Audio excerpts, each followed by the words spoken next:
Hello friends, I study online channel में आपका स्वागत है। आज हम बात करेंगे अपनी बीएससी सेकेंड ईयर की इनऑर्गेनिक केमिस्ट्री के बारे में। इनऑर्गेनिक केमिस्ट्री की बात करें तो सबसे पहले ये कह दें कि अपने जो इंपॉर्टेंट क्वेश्चन है, जो एग्जाम के अकॉर्डिंग जो इंपॉर्टेंट क्वेश्चन है उन्हीं की हम चर्चा करेंगे। तो अपने पास ये कह दें कि जो बीएससी सेकेंड ईयर का जो एग्ज़ाम का जो पैटर्न है उसमें ये कहा गया था कि जो कोरोना की वजह से या कोविड-19 की वजह से ये कह दिया गया था कि भाई 3 ही यूनिट अपने पास क्या है क्वेश्चन या पेपर में आएंगी, हमें 3 ही यूनिट के क्वेश्चंस को है वो सॉल्व करने हैं। तो अपने पास टोटल 5 यूनिट थी। 5 यूनिट से अपने पास कितने क्वेश्चन आते थे? 10 क्वेश्चन आते थे। लेकिन उसको हटा के क्या कर दिया गया है कि भाई कोई भी 10 क्वेश्चन आ रहे हैं उनमें से हमें क्या करना है, कोई 3 क्वेश्चन को ही कंप्लीट करना है, चाहे वो 3 यूनिट से हो रहे हैं या फिर अथवा वाला जो पैटर्न था वो भी हटा दिया गया। केवल हमें हमें 3 ही क्वेश्चन को वहाँ पे कवर करना है। आज हम उन्हीं इंपॉर्टेंट क्वेश्चन की चर्चा करेंगे जो एग्जाम में आने की संभावनाएं है। तो देखिए आगे अपनी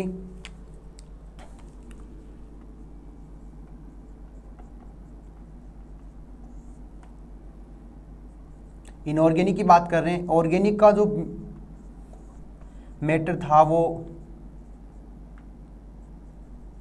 यह कह दें ऑर्गेनिक केमिस्ट्री की क्लास जो है वो अपलोड कर दी गई है, वहाँ से आप ऑर्गेनिक के क्वेश्चन भी देख सकते हो। आज हम बात करें इनऑर्गेनिक की। तो इनऑर्गेनिक में सबसे पहले हम ये जानते हैं टोटल यूनिट कितनी है, 5 है। उनमें से हम केवल 3 यूनिट के क्वेश्चन को ही देखेंगे या कह दें इंपॉर्टेंट क्वेश्चन है वही देखते हैं।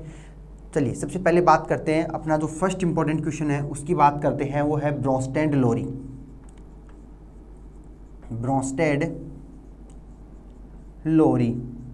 सिद्धांत।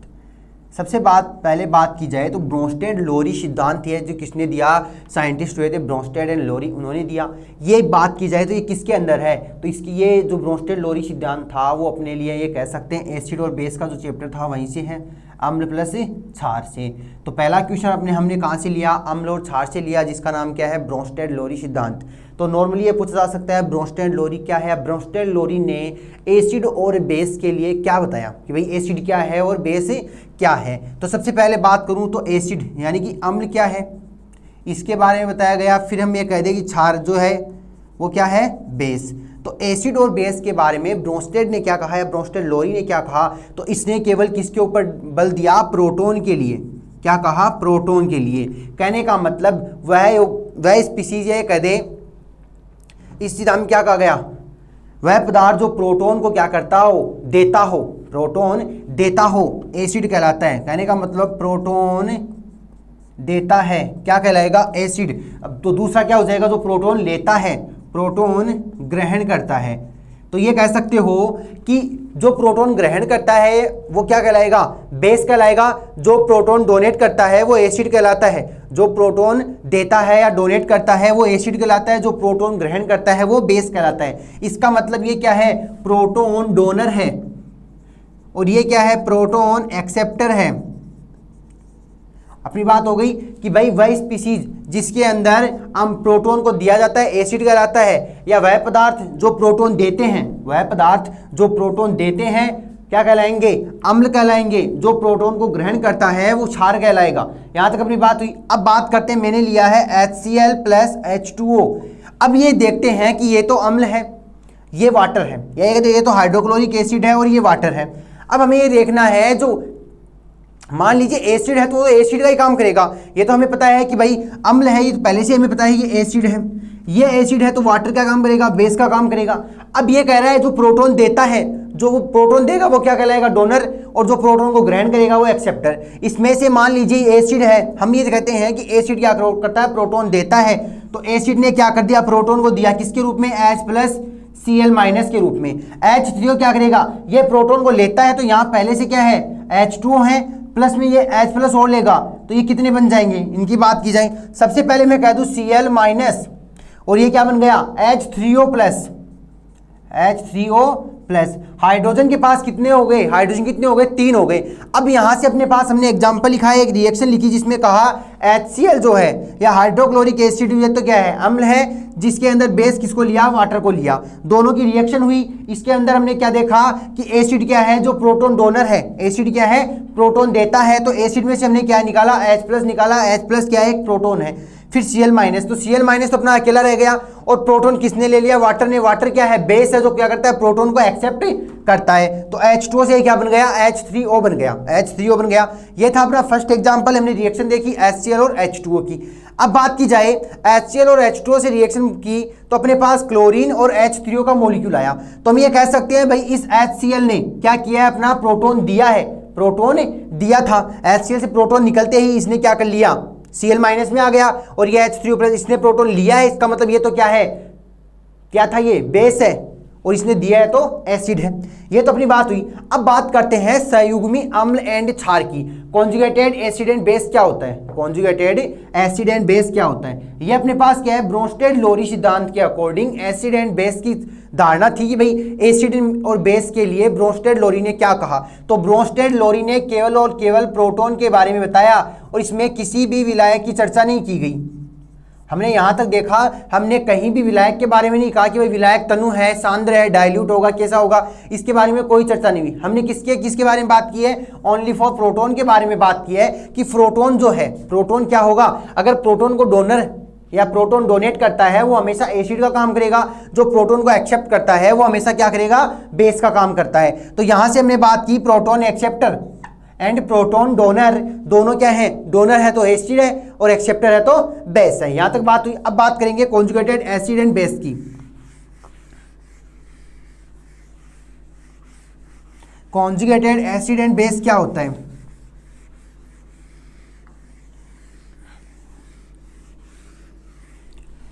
सबसे पहले बात करेंगे संयुग्मी अम्ल एवं क्षार। संयुग्मी अम्ल एवं क्षार क्या कहोगे, कॉन्जुगेटेड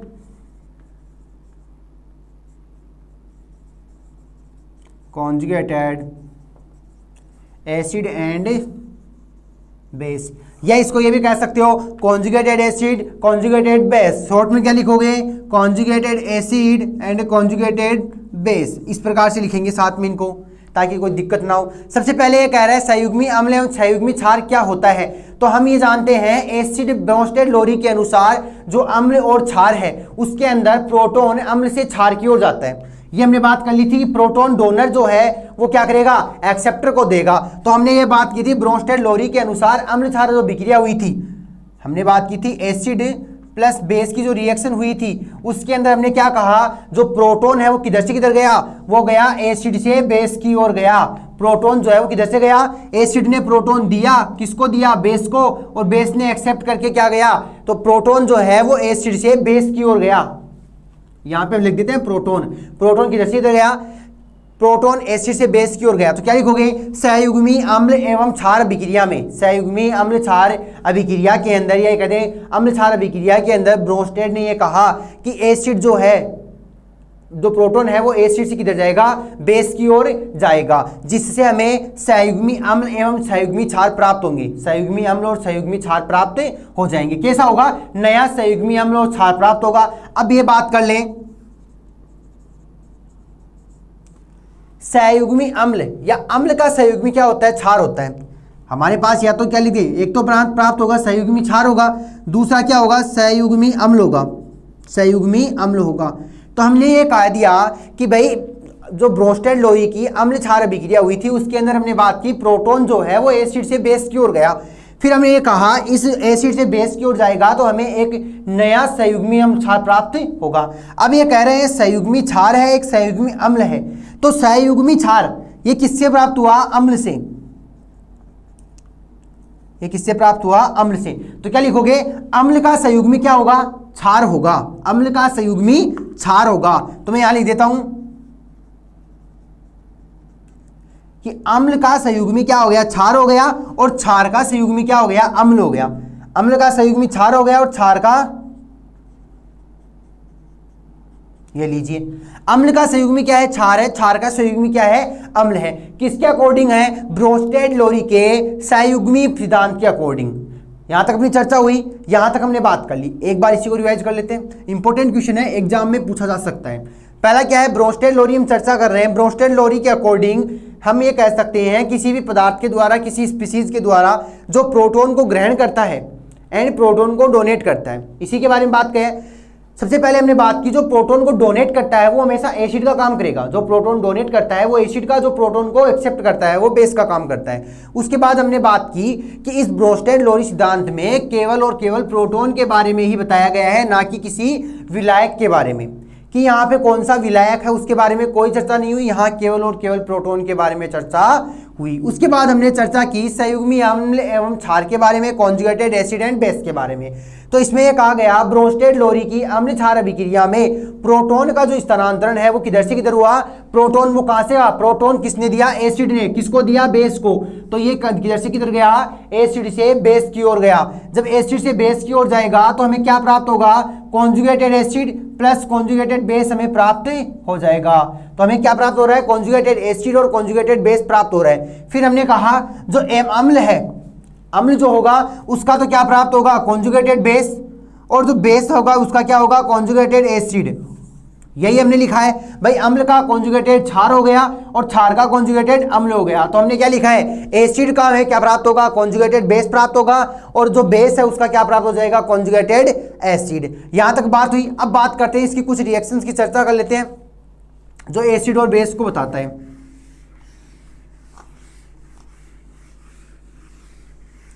मान लीजिए मैंने क्या लिया, HA प्लस, HA क्या है, HA का मतलब हमने क्या लिया है, हाइड्रोजन को एसिड के रूप में लिया। फिर दूसरा मैं कह रहा हूं मैंने क्या लिया, B लिया। अब ये कहें, मान लीजिए ये तो क्या था, एसिड था, और ये क्या था, बेस था। तो हमने कहा प्रोटॉन जो है वो किधर से किधर जाएगा, एसिड से बेस की ओर जाएगा। तो हमें क्या प्राप्त होगा, उसका संयुग्मी प्राप्त होगा। अब बात करें, एसिड है जो किसमें देगा, HA प्लस में, H प्लस और A माइनस में दे देगा।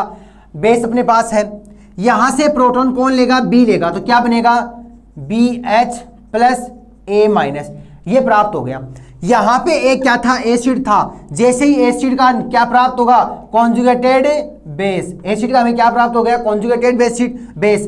पहले ये क्या था, बेस था। जैसे इसने प्रोटॉन ले लिया तो बेस का क्या होगा, हमें कॉन्जुगेटेड एसिड। तो BH क्या हो गया अपने पास, कॉन्जुगेटेड एसिड। तो हमने क्या कर लिया, अम्ल और क्षार में, अम्ल क्षार अभिक्रिया में प्रोटॉन का स्थानांतरण जो हुआ है, अम्ल क्षार अभिक्रिया में प्रोटॉन का स्थानांतरण हुआ, जिसके कारण हमें नए क्या प्राप्त हुए, कॉन्जुगेटेड एसिड और प्राप्त, और एसिड और बेस प्राप्त हो गई। यहां तक अपनी रिएक्शन हुई। अब बात करें, ये तो हमने नॉर्मल AB का एग्जांपल लिया। अब हम ये किसी रिएक्शन की चर्चा करते हैं, किसी रिएक्शन की चर्चा करते हैं। मान लीजिए मैंने लिया है NH3, क्या है ये, अमोनिया। NH3 की बात करें और इसकी रिएक्शन किसके साथ करवा दी जाए, NH3 के साथ क्या ले लूं, H2O ले लूं। अब बात की जाए इसकी रिएक्शन, सबसे पहले हम जानते हैं H2O क्या है। H2O और NH3 क्या है, तो H2O को हम मान लें और NH3 पे क्या है, लोन पेयर। NH3 क्या है, बेस है। H2O क्या है, एसिड है। अब बात की जाए, एसिड क्या देगा, प्रोटॉन देगा। एसिड क्या करेगा, प्रोटॉन देगा। बेस क्या करेगा, प्रोटॉन लेगा। कहने का मतलब NH3 है, अब जैसे इसको प्रोटॉन मिलेगा ये किस में कन्वर्ट होगा, NH4 में। ये तो बन गया NH4। प्लस में क्या निकल गया, H2O में से हाइड्रोजन निकल गया, तो क्या बचा, OH माइनस बचा। अब बात की जाए, एसिड का कॉन्जुगेटेड क्या होगा, बेस। तो OH किस में कन्वर्ट हो गया, कॉन्जुगेटेड बेस में, और ये किस में आ गया, कॉन्जुगेटेड एसिड में। तो हमने रिएक्शन देख ली। क्या कहा कि भाई अम्ल क्षार अभिक्रिया के अंदर प्रोटॉन का स्थानांतरण एसिड से बेस की ओर होता है, कि प्रोटॉन किसने दिया, अम्ल ने दिया, और किसने ले लिया, क्षार ने ले लिया। तो हमने यहां से बात कर ली कि भाई एसिड और बेस था, एसिड ने क्या दिया, H प्लस दिया, किसने लिया, B ने, मतलब बेस ने ले लिया। एसिड और बेस की रिएक्शन होते अपने पास क्या प्राप्त हुआ, एसिड का तो क्या आ गया, कॉन्जुगेटेड बेस प्राप्त हो गया, और बेस का क्या हुआ, कॉन्जुगेटेड एसिड। क्योंकि हमने यही लिखा था कि अम्ल क्षार अभिक्रिया में जो नए हमें संयुग्मी अम्ल और क्षार प्राप्त होंगे, उनमें अम्ल का संयुग्मी क्या होगा, क्षार होगा, और क्षार का संयुग्मी क्या होगा, अम्ल होगा। यहां तक अपनी रिएक्शन हो गई। हमने एग्जाम्पल भी देख लिए। नेक्स्ट हम बात करते हैं इसके उभय प्रोटोनित पदार्थों की। उभय प्रोटोनित पदार्थ क्या होते हैं, इसके बारे में बात करेंगे। उभय प्रोटोनित पदार्थ क्या होता है, कहने का मतलब जो परबल, या ये कहते हैं जो वो भी क्या करेगा, प्रोटॉन डोनेट करेगा या एक्सेप्ट करेगा, उसी के अकॉर्डिंग हम चर्चा कर लेंगे कि भाई प्रोटॉन दे रहा है या प्रोटॉन ले रहा है, डोनेट करेगा या एक्सेप्ट करेगा। आगे हम बात करें तो अपने पास क्या है, बहुप्रोटिक पदार्थ है। पहले हम इसकी बात करते हैं बहुप्रोटिक पदार्थ की। बहुप्रोटिक पदार्थ का कहने का मतलब जिसके अंदर प्रोटॉन क्या हो, एक से ज्यादा हो, या कह दें वह पदार्थ जिसमें प्रोटॉन त्यागने की प्रवृत्ति एक से ज्यादा होती है बहुप्रोटिक पदार्थ कहलाते हैं। एक से ज्यादा प्रोटॉन त्यागने की प्रवृत्ति होती है वो क्या कहलाता है, बहुप्रोटिक पदार्थ कहलाते हैं। अब बात करें या ये कह दें कि भाई प्रोटॉन त्यागने की प्रवृत्ति ज्यादा है, प्रोटॉन डोनेट करने की प्रवृत्ति ज्यादा है, तो हम ये जानते हैं प्रोटॉन डोनेट कौन करता है, प्रोटॉन देता कौन है, अम्ल। तो ये भी लिख सकते हो ऐसे अम्ल जो एक से अधिक प्रोटॉन देने की प्रवृत्ति रखते हैं बहुप्रोटिक पदार्थ कहलाते हैं। एग्जाम्पल की बात करें, सबसे पहले अपने पास क्या है, H2SO4 प्लस H2O। अब बात की जाए तो ये तो क्या है, स्ट्रॉन्ग एसिड है, तो इसको क्या कहोगे, एसिड। तो वाटर क्या आ गया, बेस। सबसे पहले हम ये जानते हैं जो जितने ज़्यादा प्रोटॉन देता है या एक से अधिक प्रोटॉन जो देगा उसको क्या कहोगे, बहुप्रोटिक पदार्थ कहोगे। तो सबसे पहले इसको बहुप्रोटिक में कन्वर्ट करें तो ये क्या देता है, H प्लस देता है। तो यहाँ से क्या आ गया, HSO4 प्लस H3O प्लस। सबसे पहले बात की जाए HSO4 ने अपना प्रोटॉन दिया तो एसिड में से प्रोटॉन देते ही ये तो क्या बन गया, कॉन्जुगेटेड बेस। बेस क्या बन गया, कॉन्जुगेटेड एसिड। ठीक है, दूसरी अभिक्रिया करवाते हैं, फिर से अपने पास क्या है, HSO4 है, HSO4 इसकी रिएक्शन फिर से किसके साथ करवा दो, H2O के साथ। अब ये क्या करेगा, फिर से H प्लस देगा। जैसे ये H प्लस देता है अपने पास क्या आ जाएगा, SO4 माइनस 2, क्योंकि इसने 2 प्रोटॉन दे दिए, प्लस में क्या आ गया, H3O प्लस। वही फिर से वही रिएक्शन है, ये क्या था, एसिड था, ये क्या था, बेस था। बेस का क्या हो गया, कॉन्जुगेटेड एसिड, और इसका क्या हो गया, कॉन्जुगेटेड बेस। तो यहाँ से बात की जाए तो यहाँ भी इसने क्या दिया, प्रोटॉन डोनेट किया है, इसमें भी क्या किया, प्रोटॉन डोनेट किया। तो ये H2SO4 जो है इसने क्या किए, इस रिएक्शन के अंदर 2 प्रोटॉन डोनेट कर दिए, 2 प्रोटॉन डोनेट कर दिए। तो एक से ज्यादा प्रोटॉन डोनेट करने को क्या कहोगे, बहुप्रोटॉनिक पदार्थ कहोगे। और ये बहुप्रोटॉनिक पदार्थ कौन हो सकता है, अम्ल हो सकता है, क्योंकि प्रोटॉन देता कौन है, एसिड देता है। ब्रोंस्टेड लोरी को स्टार्ट किया था उसी टाइम हमने ये कह दिया था कि जो प्रोटॉन डोनेट करता है वही क्या है, एसिड है। तो इसलिए क्या कह रहा है, बहुप्रोटिक पदार्थ जो एक से अधिक प्रोटॉन डोनेट करता है वह बहुप्रोटिक पदार्थ कहलाता है। अब ये कहीं भाई एक से अधिक प्रोटॉन डोनेट कौन कर सकता है, तो प्रोटॉन डोनेट ही कौन करता है, एसिड करता है। तो एक से अधिक बहुप्रोटॉनिक पदार्थ भी क्या कहलाएगा, अम्ल कहलाएगा। यहां तक अपनी रिएक्शन हो गई। रिएक्शन की हमने चर्चा कर ली कि H2SO4 को हमने क्या लिया, एसिड लिया, H2O को क्या लिया, बेस लिया। तो ये कहीं जब ये एक प्रोटॉन डोनेट करता है H2SO4 तो ये कौन लेगा, बेस लेगा। बेस क्या करेगा, H2O से H3O में कन्वर्ट होगा और ये क्या बचेगा, HSO4 बचेगा। एसिड और बेस की रिएक्शन हो जाएगी तो अपने पास क्या प्राप्त होगा, भाई एसिड का तो क्या हो गया, कॉन्जुगेटेड बेस, और बेस का क्या हो गया, कॉन्जुगेटेड एसिड। फिर अपने पास बात की जाए यहाँ क्या है, कॉन्जुगेटेड बेस है, कॉन्जुगेटेड बेस है। इस कॉन्जुगेटेड बेस के अंदर या एक क्या कह दूं कि अपने पास जैसे ये रिएक्शन है, मान लीजिए अपने पास जैसे ये रिएक्शन है, हमने लिखा कि कॉन्जुगेटेड बेस और CA कॉन्जुगेटेड एसिड हमें प्राप्त हुआ। फिर से मैं क्या कर रहा हूं, इसी कॉन्जुगेटेड बेस की रिएक्शन करवा देता हूं, इस कॉन्जुगेटेड बेस की रिएक्शन करवाता हूं। तो ये कॉन्जुगेटेड बेस की रिएक्शन करवाने के लिए हमें फिर से क्या करना पड़ेगा, इसको मुझे एसिड के रूप में लेना होगा कि भाई HSO4 क्या है, एसिड है, क्योंकि अभी भी क्या देगा, प्रोटॉन देगा। इसकी रिएक्शन फिर से हम H2O के साथ करवाएंगे तो अपनी रिएक्शन वही है। हमें करना क्या है भाई, H2O से क्या बन गया, H3O बना, क्या बन गया, कॉन्जुगेटेड एसिड, और यहाँ क्या बन गया, SO4 माइनस 2, ये बन गया कॉन्जुगेटेड बेस।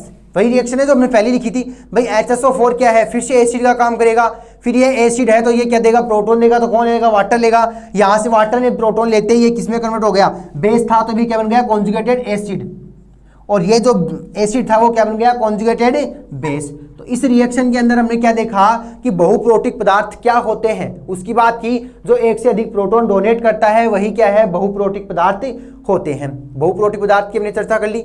इसके बाद हम बात करें, कुछ कंपाउंड ऐसे होते हैं जिन्हें उभयधर्मी होते हैं, या कुछ ये कहते हैं कि स्वतः ही क्या हो जाते हैं, आयनित हो जाते हैं, स्वतः आयनित हो जाते हैं। उनकी भी बात कर लेते हैं कि कुछ यौगिक कुछ पदार्थ ऐसे होते हैं जो स्व आयनित होते हैं, स्वतः आयनित हो जाते हैं, उनकी बात करें। स्वतः आयनित हो जाते हैं उन्हें क्या कहोगे, उभयधर्मी, या कह दे उभयधर्मी यौगिक जो होते हैं उनको स्व आयनन से भी हम समझ सकते हैं कि भाई उभयधर्मी यौगिक है, उनमें स्व आयनन कैसे हुआ, सेल्फ आयोनाइजेशन कैसे हो रहा है। तो जैसे मेरे पास एग्जांपल लिया मैंने NH3 प्लस NH3, या ये कह दूं, मैं एग्जांपल ले लेता हूं यहां से कि भाई मैंने क्या लिया है, NH3 और NH3 लिया, NH3 और NH3 अमोनिया प्लस अमोनिया लिया, दोनों अपने क्या पास क्या है, समान है, दोनों ही कैसे हैं। अब इनमें क्या होगा, स्व आयनन होगा। स्व आयनन का मतलब क्या होता है कि एक तो एक तो क्या बन जाए, एसिड बन जाए, और एक क्या बन जाए, बेस बन जाए। मान लीजिए ये NH2 और क्या देता है, H प्लस देता है, H प्लस देगा तो NH2 के ऊपर क्या है, माइनस, ये क्या है NH3, तो इसने प्रोटॉन दिया है, इसका मतलब ये तो क्या हो गया, एसिड, ये लेगा तो ये क्या हो गया, बेस। अब बात करूं, जैसे ये NH3 प्रोटॉन ले लेगा क्या बन जाएगा, NH4 प्लस, और ये NH2। अब बात की जाए, इस NH3 पहले क्या था, एसिड था, क्या बन गया, कॉन्जुगेटेड बेस बन गया, और ये क्या था, पहले बेस था, अब क्या बन गया, कॉन्जुगेटेड एसिड बन गया। तो अपना एग्जांपल क्या हुआ, सही है। नेक्स्ट हम बात करें, हमने क्या लिया है, NH3 लिया, NH3 है, समान है, और समान होने के कारण इनमें क्या होगा, स्व आयनन होगा। तो मैं लिख देता हूं स्व आयनन, सेल्फ आयोनाइजेशन भी इसको बोल सकते हो, सेल्फ आयोनाइजेशन भी बोल सकते हो कि भाई स्वतः क्या हो रहा है, आयनिक हो रहा है। नेक्स्ट एग्जांपल इसके अंदर लेते हैं, तो हमने फर्स्ट एग्जांपल लिया, दूसरा हम बात करते हैं H2O plus H2O। Same process है, दोनों क्या है, समान है, एक क्या करेगा, एसिड का काम करेगा, दूसरा बेस का काम करेगा। तो ये तो मैंने बोला एसिड है, ये क्या बोला, बेस है। अब बात करें एसिड और बेस का, पता किसी चला, जो H प्लस देगा वो एसिड है और जो लेगा वो बेस है। तो इसने बेस ने क्या किया, H प्लस लिया, H प्लस देते ही किस में हो गया, H3O में, और एसिड ने H दिया तो इसने क्या निकल गया, OH माइनस। अब बात करें, जैसे इसके ऊपर माइनस आ गया तो एसिड का क्या बन गया, कॉन्जुगेटेड बेस के कॉन्जुगेटेड एसिड, ये अपने पास प्राप्त हो गए। इसको हम क्या कहते हैं, स्व आयनन भी कहते हैं। अब बात करते हैं प्रोटॉन बंधुता की। प्रोटॉन बंधुता क्या होती है, इसके अंदर हमने क्या देखा कि समान एसिड और बेस जो दोनों मॉलिक्यूल क्या है, समान होने के कारण इनमें क्या पाया जाता है, स्व आयनन पाया जाता है, सेल्फ आयोनाइजेशन पाया जाता है। इस सेल्फ आयोनाइजेशन के कारण क्या होते हैं, ये एसिड और बेस के अंदर कन्वर्ट हो जाते हैं। अब बात करते हैं प्रोटॉन बंधुता, प्रोटॉन एफिनिटी की बात की जाए तो ये क्या कहता है, किसी गैसीय अणु के साथ, कोई भी अणु कैसा हो, गैसीय, किसी गैसीय अणु के साथ यदि प्रोटॉन को जोड़ दिया जाए, ये क्या कह रहा है, किसी गैसीय अणु के साथ प्रोटॉन को जोड़ दिया जाए या प्रोटॉन जोड़ा जाएगा, तो जैसे ही मान लीजिए मेरे पास ये कोई गैसीय अणु है, इसके साथ मैंने किसको ऐड किया, प्रोटॉन को ऐड करते ही जैसे ये जुड़ेगा, जुड़ने का मतलब इनमें कुछ टक्कर होगी, मॉलिक्यूल जुड़ेंगे, जुड़ने के दौरान इसमें से जो ऊर्जा मुक्त होगी, जो भी एनर्जी मुक्त होगी, वही क्या है, प्रोटॉन बंधुता है। तो हम ये कहें यहाँ पे क्या हुई है, एनर्जी फ्री हुई, और ये फ्री एनर्जी क्या है, प्रोटॉन एफिनिटी या प्रोटॉन बंधुता कहलाती है। तो हम बात कर रहे हैं प्रोटॉन बंधुता की। तो हमने क्या कहा कि किसी भी गैसीय अणु के साथ यदि प्रोटॉन को जोड़ दिया जाए, तो उसमें एनर्जी है वो मुक्त हो जाएगी, या उसमें मुक्त हुई एनर्जी क्या कहलाएगी, प्रोटॉन बंधुता कहलाएगी। अब बात की जाए किसी भी उस अणु के अंदर प्रोटॉन बंधुता का यूज कहाँ किया गया, तो प्रोटॉन बंधुता का यूज उसकी प्रबलता का निर्धारण करने में किया जाता है। किसकी प्रबलता, उस अणु की प्रबलता का निर्धारण। तो ये लिख सकते हो, प्रबलता का निर्धारण करने में यूज करते हैं, निर्धारण करने में यूज करते हैं। तो ये कह रहा है उसकी प्रबलता का निर्धारण करने में हम किसका यूज करते हैं, इस प्रोटॉन बंधुता का यूज करते हैं। अब बात करें भाई, हमने बात कर ली प्रोटॉन बंधुता क्या होती है, नेक्स्ट आगे हम बात करें प्रोटॉन बंधुता के बाद में। अब बात करें कि ब्रोंस्टेड-लोरी का जो सिद्धांत होता है उसका विलायक पर क्या प्रभाव पड़ता है। तो हमने बात की थी भाई विलायक, तो इसमें हमने लिया ही नहीं, हमने तो क्या लिया, केवल और केवल प्रोटॉन के बारे में चर्चा की। तो ये कहते हैं विलायक का क्या प्रभाव, किसका प्रभाव देख रहे हैं, विलायक का प्रभाव, कि ब्रोंस्टेड-लोरी का विलायक पर क्या प्रभाव पड़ता है। तो इसके आधार पर 4 प्रकार के अपने क्या हैं, विलायक हैं। इसके आधार पर क्या दे रखा है, 4 प्रकार के विलायक है। तो क्या लिख दें हम, सिंपल लिख दें विलायक का प्रभाव, इफेक्ट ऑफ सॉल्वेंट, पहला क्या कह रहा है, विलायक का प्रभाव। विलायक का प्रभाव देखने के लिए ब्रोंस्टेड लोरी ने इसे 4 भागों में डिवाइड किया। यह कहते हैं विलायक का प्रभाव हम ये कह सकते हैं जो प्रोटॉन देता है और ग्रहण करता है। भाई हमने ये देखा है जो प्रोटॉन देता है और ग्रहण करता है उन्हीं के आधार पर इस विलायक को 4 भागों में डिवाइड किया गया। फर्स्ट क्या कहता है, फर्स्ट क्या कह रहा है, प्रोटॉन दाता। पहला क्या है, प्रोटॉन दाता। दूसरा क्या है, प्रोटॉन ग्राही। तीसरा क्या है, उभयधर्मी। या ये कह दें अपना पास जो है वो क्या करेगा, उभयधर्मी बोल सकते हैं या उभयप्रोटिक बोल सकते हो, उभयधर्मी बोल सकते हो या उभयप्रोटिक बोल सकते हो। चौथे की बात की जाए तो क्या होगी, अप्रोटिक बोल सकते हो। अप्रोटिक प्रोटॉन दाता को क्या कहते हैं, अम्लीय विलायक। अम्लीय विलायक। प्रोटॉन ग्राही को क्या कहोगे, क्षारीय विलायक। क्षारीय विलायक। और अपने पास क्या है, उभयप्रोटिक विलायक। और लास्ट अपने पास है अप्रोटिक विलायक। तो 4 प्रकार के अपने पास क्या है, विलायक के बारे में बताया गया। तो ब्रोंस्टेड लोरी सिद्धांत का विलायक पे प्रभाव हमने देखा। इसमें 4 प्रकार के अपने क्या है, विलायक है। पहला है प्रोटॉन दाता, दूसरा प्रोटॉन ग्राही, तीसरा अप्रोटिक और चौथा क्या है, उभयप्रोटिक और चौथा क्या है, अप्रोटिक। सबसे पहले बात कर ली जाए प्रोटॉन दाता की। नाम से पता चल रहा है जो क्या करता है, प्रोटॉन को डोनेट करता है। तो हम ये कह सकते हैं प्रोटॉन दाता विलायक जो होते हैं, इस प्रकार के विलायक में प्रोटॉन डोनेट किया जाता है। इस प्रकार के विलायक में प्रोटॉन डोनेट किया जाता है, प्रोटॉन दाता विलायक कहलाता है। दूसरा प्रोटॉन ग्राही, इस प्रकार के विलायक में प्रोटॉन को एक्सेप्ट किया जाता है। एक्सेप्ट किया जाता है उसे क्या कहोगे, प्रोटॉन एक्सेप्टर। दूसरा क्या है, उभयप्रोटिक। इस विलयन के अंदर या इस विलायक के अंदर प्रोटॉन को डोनेट भी कर सकते हो और प्रोटॉन को एक्सेप्ट भी कर सकते हो। ये क्या कहलाएगी, उभयप्रोटिक कहलाएगी। और लास्ट में है अप्रोटिक। अप्रोटिक का मतलब होता है इसमें किसी भी प्रकार के ना तो प्रोटॉन को डोनेट किया जाता है ना ही एक्सेप्ट किया जाता है। कहने का मतलब ना तो डोनेट कर सकते हो ना ही एक्सेप्ट कर सकते हो, जैसा है वैसा का वैसा ही मान सकते हो। तो अपने पास उभयप्रोटिक विलायक, अप्रोटिक विलायक, प्रोटॉन ग्राही एंड प्रोटॉन दाता अम्लीय विलायक, इन सब की बात हो गई। अब बात करें इनके एग्जाम्पल्स की। अगर हम चर्चा करें इनकी एग्जाम्पल्स की, अगर हम चर्चा कर लें कि भाई अपने पास एग्जाम्पल दे रखा है कौन सा, CH3COOH। मेरे पास क्या है, प्रोटॉन दाता। कहने का मतलब जो डोनेट कर सकता है। प्रोटॉन दाता के रूप में मैंने क्या लिया, CH3OH एसिड है, तो H2O क्या है, बेस है। यहां से प्रोटॉन दाता मतलब जो प्रोटॉन को देगा, प्रोटॉन को कौन देगा, इसकी बात की जाए प्रोटॉन कौन देगा, प्रोटॉन कौन देगा, जो बेस होगा। प्रोटॉन कौन देगा, जो एसिड होगा।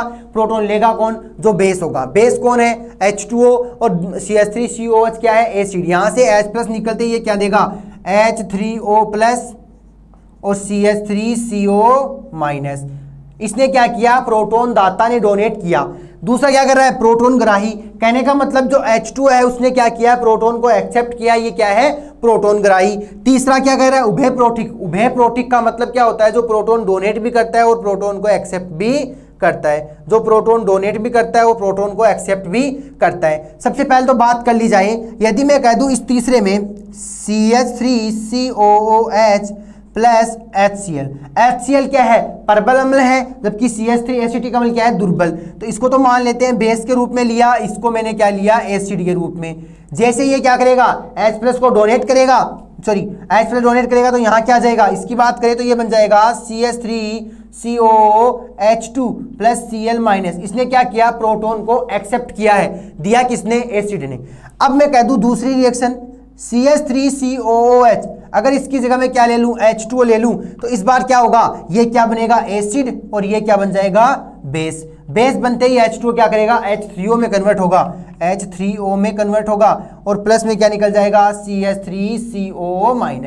तो हम ये कह सकते हैं यहाँ अगर हमने CH3COOH को क्या लिया, बेस के रूप में, क्योंकि HCl क्या है, एसिड, तब तो ये क्या है, प्रोटॉन एक्सेप्टर का काम कर रहा है, क्योंकि इसने क्या किया, प्रोटॉन को लिया है, HCl ने दिया। दूसरा क्या करा, CH3COOH, जब इसको एसिड लिया किसकी उपस्थिति में, वाटर की उपस्थिति में, तब इसने क्या किया, प्रोटॉन को डोनेट किया और वाटर ने ले लिया। तो यहां प्रोटॉन को क्या कर रहा है, एक्सेप्ट कर रहा है, और यहां क्या कर रहा है, डोनेट कर रहा है। तो एक्सेप्ट और डोनेट दोनों साथ में होते हैं, उसको क्या कहते हो, प्रोटिक पदार्थ भी कह सकते हो, उभय प्रोटिक पदार्थ या उभय प्रोटिक विलायक कहते हैं, उभय प्रोटिक विलायक कहते हैं। तो यहाँ तक अपने पास विलायक का प्रभाव जो था वो 4 प्रकार के थे। जो प्रोटॉन देता है वो अम्लीय है, जो प्रोटॉन लेता है वो प्रोटॉन ग्राही है, या इसी को क्षारीय विलायक भी बोलते हो। उभय प्रोटिक को क्या कहोगे, जिसमें प्रोटॉन दिया भी जाता है और प्रोटॉन लिया भी जाता है। और लास्ट अपना अप्रोटिक, जिसमें किसी भी प्रकार के ना तो प्रोटॉन दे सकते हो ना ही प्रोटॉन लेते हो, जैसे कि SO2 है एग्जाम्पल के रूप में।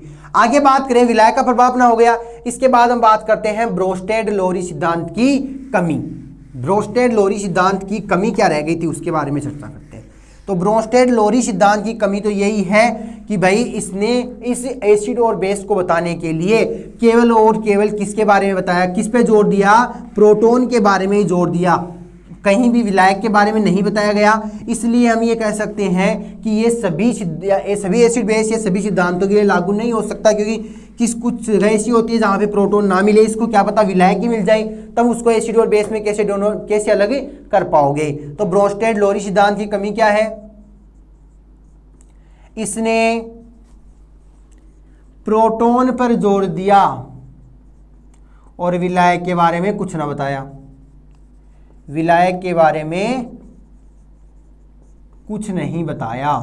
ये इसकी क्या हो गई, एक कमी हो गई कि भाई ब्रोस्टेड लोरी ने अपने सिद्धांत में केवल और केवल प्रोटॉन के बारे में कहा कि जो प्रोटॉन देगा, जो प्रोटॉन लेगा, इसी के बारे में बताया। इसके बारे में नहीं बताया कि भाई प्रोटॉन दे तो रहा है लेकिन उसका विलायक कैसा है, या प्रोटॉन ले रहा है तो उसका विलायक कैसा है। तो इसके ऊपर कोई जोर नहीं दिया गया, इसके बारे में कुछ नहीं बताया गया। फिर हम बात करते हैं ब्रोस्टेड लोरी, जो फर्स्ट क्वेश्चन था वो कंप्लीट हुआ। इसके बाद नेक्स्ट जो क्वेश्चन रह जाता है अपने पास वो है लुईस अम्ल या लुईस सिद्धांत के आधार पर। तो लुईस से जो सेकंड क्वेश्चन हो गया अपना, सेकंड क्वेश्चन क्या कहता है, लुईस सिद्धांत।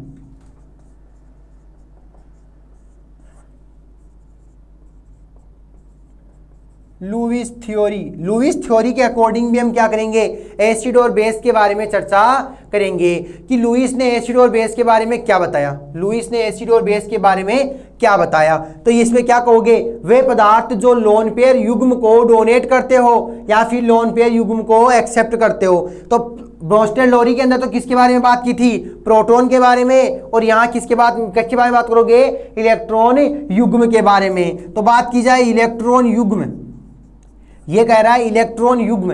इलेक्ट्रॉन युग्म का मतलब होता है पेयर, हम बात कर सकते हैं इलेक्ट्रॉन युग्म। तो ये कहते हैं इलेक्ट्रॉन जो ग्रहण करता है वो क्या कहलाता है, अम्ल कहलाता है। इससे पहले हमने बात की ब्रोस्टेड लोरी ने क्या कहा, जो प्रोटॉन को ग्रहण करता है। अब ध्यान से सुने, पहले क्या कहा, प्रोटॉन जो ग्रहण करता है वो क्या है, क्षार है, और जो प्रोटॉन को देता है वो क्या है, अम्ल है।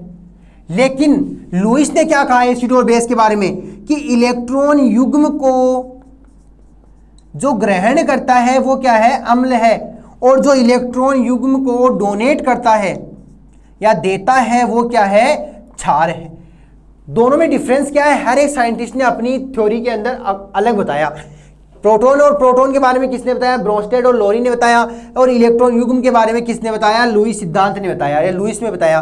लुईस ने क्या कहा कि वह पदार्थ जो इलेक्ट्रॉन युग्म को ग्रहण करता है अम्ल कहलाता है, और जो इलेक्ट्रॉन युग्म को डोनेट करता है वो क्या कहलाता है, क्षार कहलाता है। तो ये तो हो गई लुईस के सिद्धांत की व्याख्या या इसके जो डेफिनेशन थी अम्ल और क्षार की। सबसे पहले तो बात कर ले लुईस ने किसके बारे में बताया है, इलेक्ट्रॉन युग्म के बारे में ही बताया। इसने किसके बारे में बताया, इलेक्ट्रॉन युग्म के बारे में बताया। अब बात करते हैं लुईस अम्ल के या लुईस सिद्धांत के अनुसार अम्लों का वर्गीकरण कैसा है और क्षारों का वर्गीकरण कैसा है। या ये कह दें लुईस सिद्धांत ने अम्लों के बारे में किस प्रकार से बताया और क्षार के बारे में किस प्रकार बताया। तो ये तो अपने पास क्या हुई थी, इसकी डेफिनेशन हुई थी भाई, जो इलेक्ट्रॉन युग्म को डोनेट करता है वो तो क्या कहलाएगा, क्षार कहलाएगा, और जो इलेक्ट्रॉन युग्म को एक्सेप्ट करता है वो क्या कहलाएगा, बेस कहलाएगा। ठीक है, तो अब बात करते हैं लुईस के अनुसार अम्लों का वर्गीकरण। अम्लों का वर्गीकरण कहने का मतलब हमें करना क्या है, इसका क्लासिफिकेशन करना है। ये समझ लो कि हमें क्या करना है, लुईस के अनुसार उसका क्लासिफिकेशन करना है। किसका, इस लुईस का या लुईस के अकॉर्डिंग अम्लों का क्लासिफिकेशन करना है। तो ध्यान से हम बात करें, जो अम्ल क्या होंगे, जो इलेक्ट्रॉन युग्म को ग्रहण करेगा, जो इलेक्ट्रॉन युग्म को लेगा वही क्या है, अम्ल है, जो इलेक्ट्रॉन युग्म को लेगा वही क्या है, अम्ल है। तो इसमें क्या लिखोगे, इलेक्ट्रॉन न्यून यौगिक। पहला क्या हो जाएगा, इलेक्ट्रॉन न्यून, या इसको क्या कह सकते हो, अष्टक न्यून, अष्टक न्यून यौगिक। अब जिसका अष्टक पूरा नहीं होगा उसको क्या करना पड़ेगा, किसी न किसी यौगिक या किसी न किसी तत्व परमाणु से क्या लेना पड़ेगा, इलेक्ट्रॉन लेने होंगे। तो ये कह रहा है अष्टक न्यून यौगिक, जिसका अष्टक पूरा नहीं होता वो क्या कहलाता है, अष्टक न्यून यौगिक कहलाता है। इलेक्ट्रॉन की वहां कमी होती है तो अपने अष्टक को पूरा करने के लिए क्या करता है, किसी न किसी से या इलेक्ट्रॉन युग्म को ग्रहण करता है, किसी न किसी से क्या करेगा, इलेक्ट्रॉन युग्म को ग्रहण करेगा। तो इसमें एग्जाम्पल्स की बात की जाए तो अपने पास क्या है, बोरोन है, एल्यूमिनियम है। बोरोन और एल्यूमिनियम दोनों क्या है, एक ही वर्ग के तत्व हैं या एक ही फैमिली है।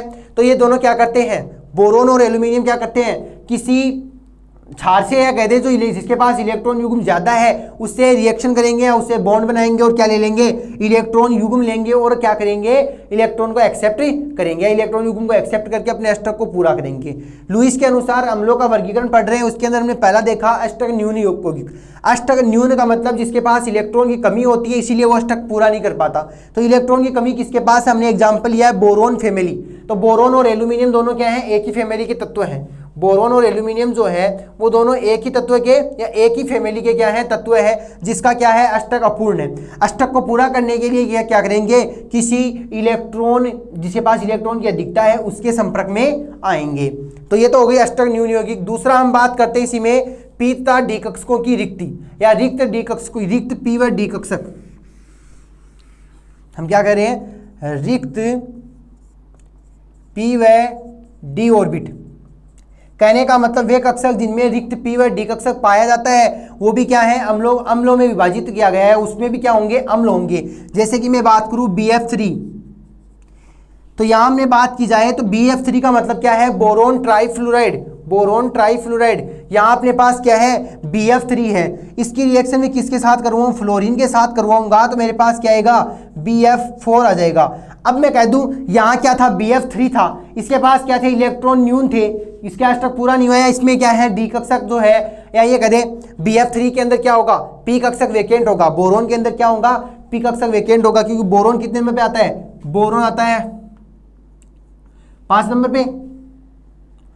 5 नंबर पे क्या लिखोगे, 1s2 2s2 2p1। तो इसका पी कक्षक क्या है, वैकेंट है। पी कक्षक में कितने इलेक्ट्रॉन होने चाहिए, कम से कम 6 इलेक्ट्रॉन होने चाहिए।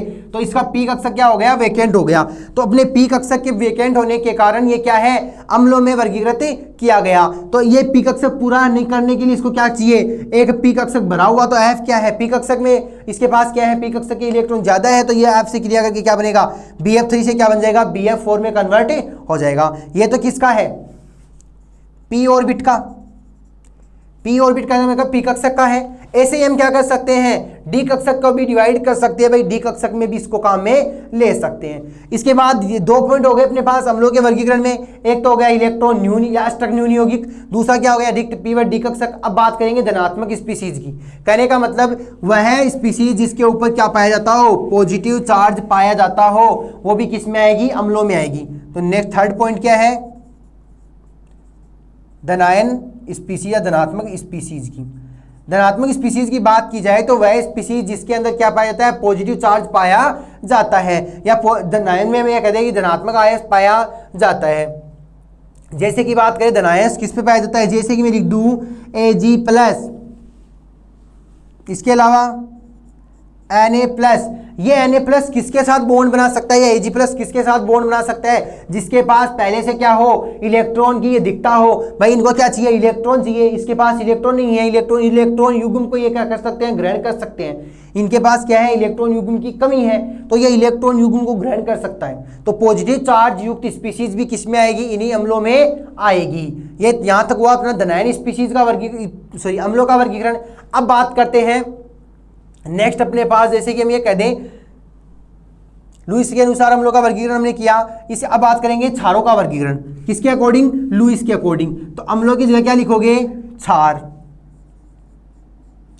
और क्षारों में क्या लिखोगे, इलेक्ट्रॉन युग्म में दाता या electron pair donor, electron pair donor. Electron pair donor जो होगा वो क्या कहलाएगा, क्षार कहलाएगा। तो इसके अंदर फर्स्ट पॉइंट क्या लिख दोगे, जिनके पास क्या होगा, ऋणायन होगा। तो ऋणायन युक्त स्पीसीज,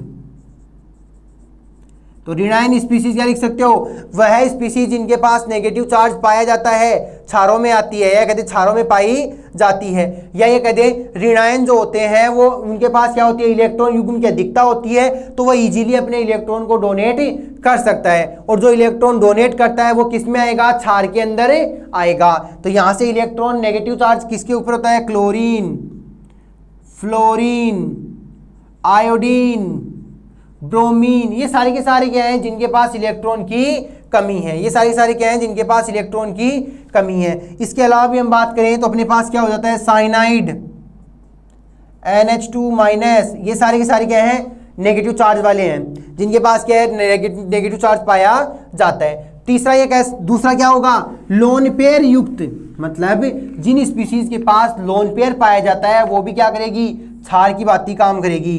तो लोन पेयर युक्त।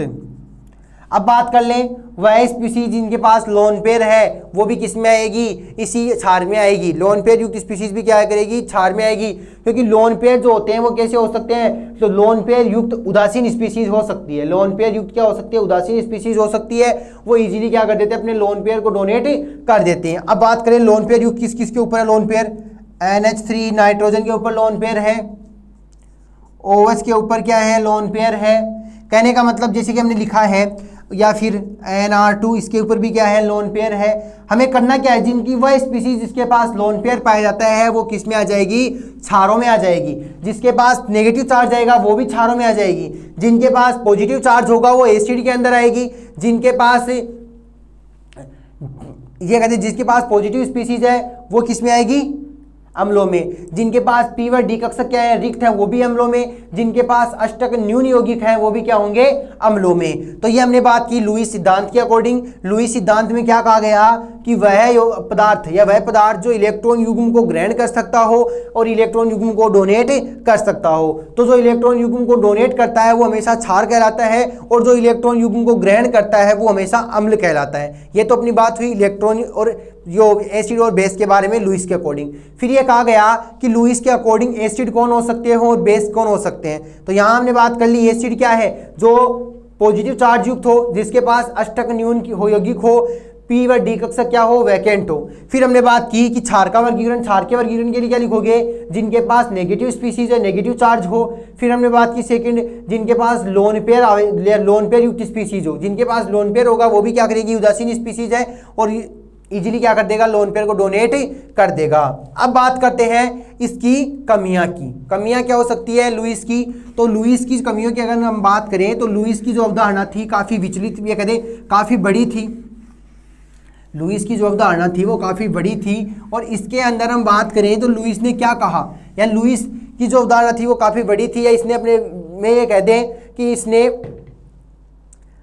अपनी जो अवधारणा है उसमें ये तो बता दिया कि भाई लोन पेयर युक्त है, स्पीसीज है, लेकिन इसने उपसहसंयोजक यौगिक, मतलब कोवेलेंट बॉन्ड वगैरह है, या ये कह दें उपसहसंयोजक यौगिक क्या होगा, उदासीनीकरण क्या होगा, इन सब के बारे में भी बताया। लेकिन अभिक्रिया की जो अभिक्रिया जो है, आप ये कहते हैं अम्ल क्षार का जो अभिक्रिया है वो कैसी है, फास्ट है।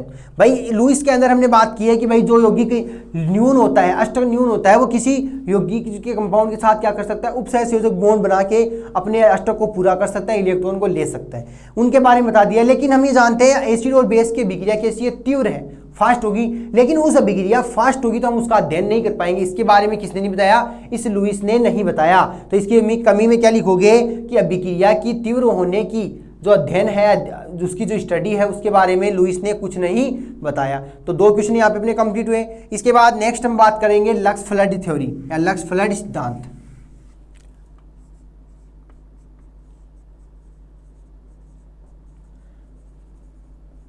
लक्स फ्लड थ्योरी या लक्स फ्लड सिद्धांत के अकॉर्डिंग भी ये कहते हैं लक्स और फ्लक्स फ्लड जो थे उसने अम्ल और क्षार के बारे में क्या बताया, तो ये कहें लक्स फ्लड ने अम्ल और क्षार के बारे में क्या कहा उसकी बात करनी है। तो इसके अंदर क्या कहोगे, वही एसिड और बेस है। तो इसने बताया था ऑक्साइड आयन के बारे में।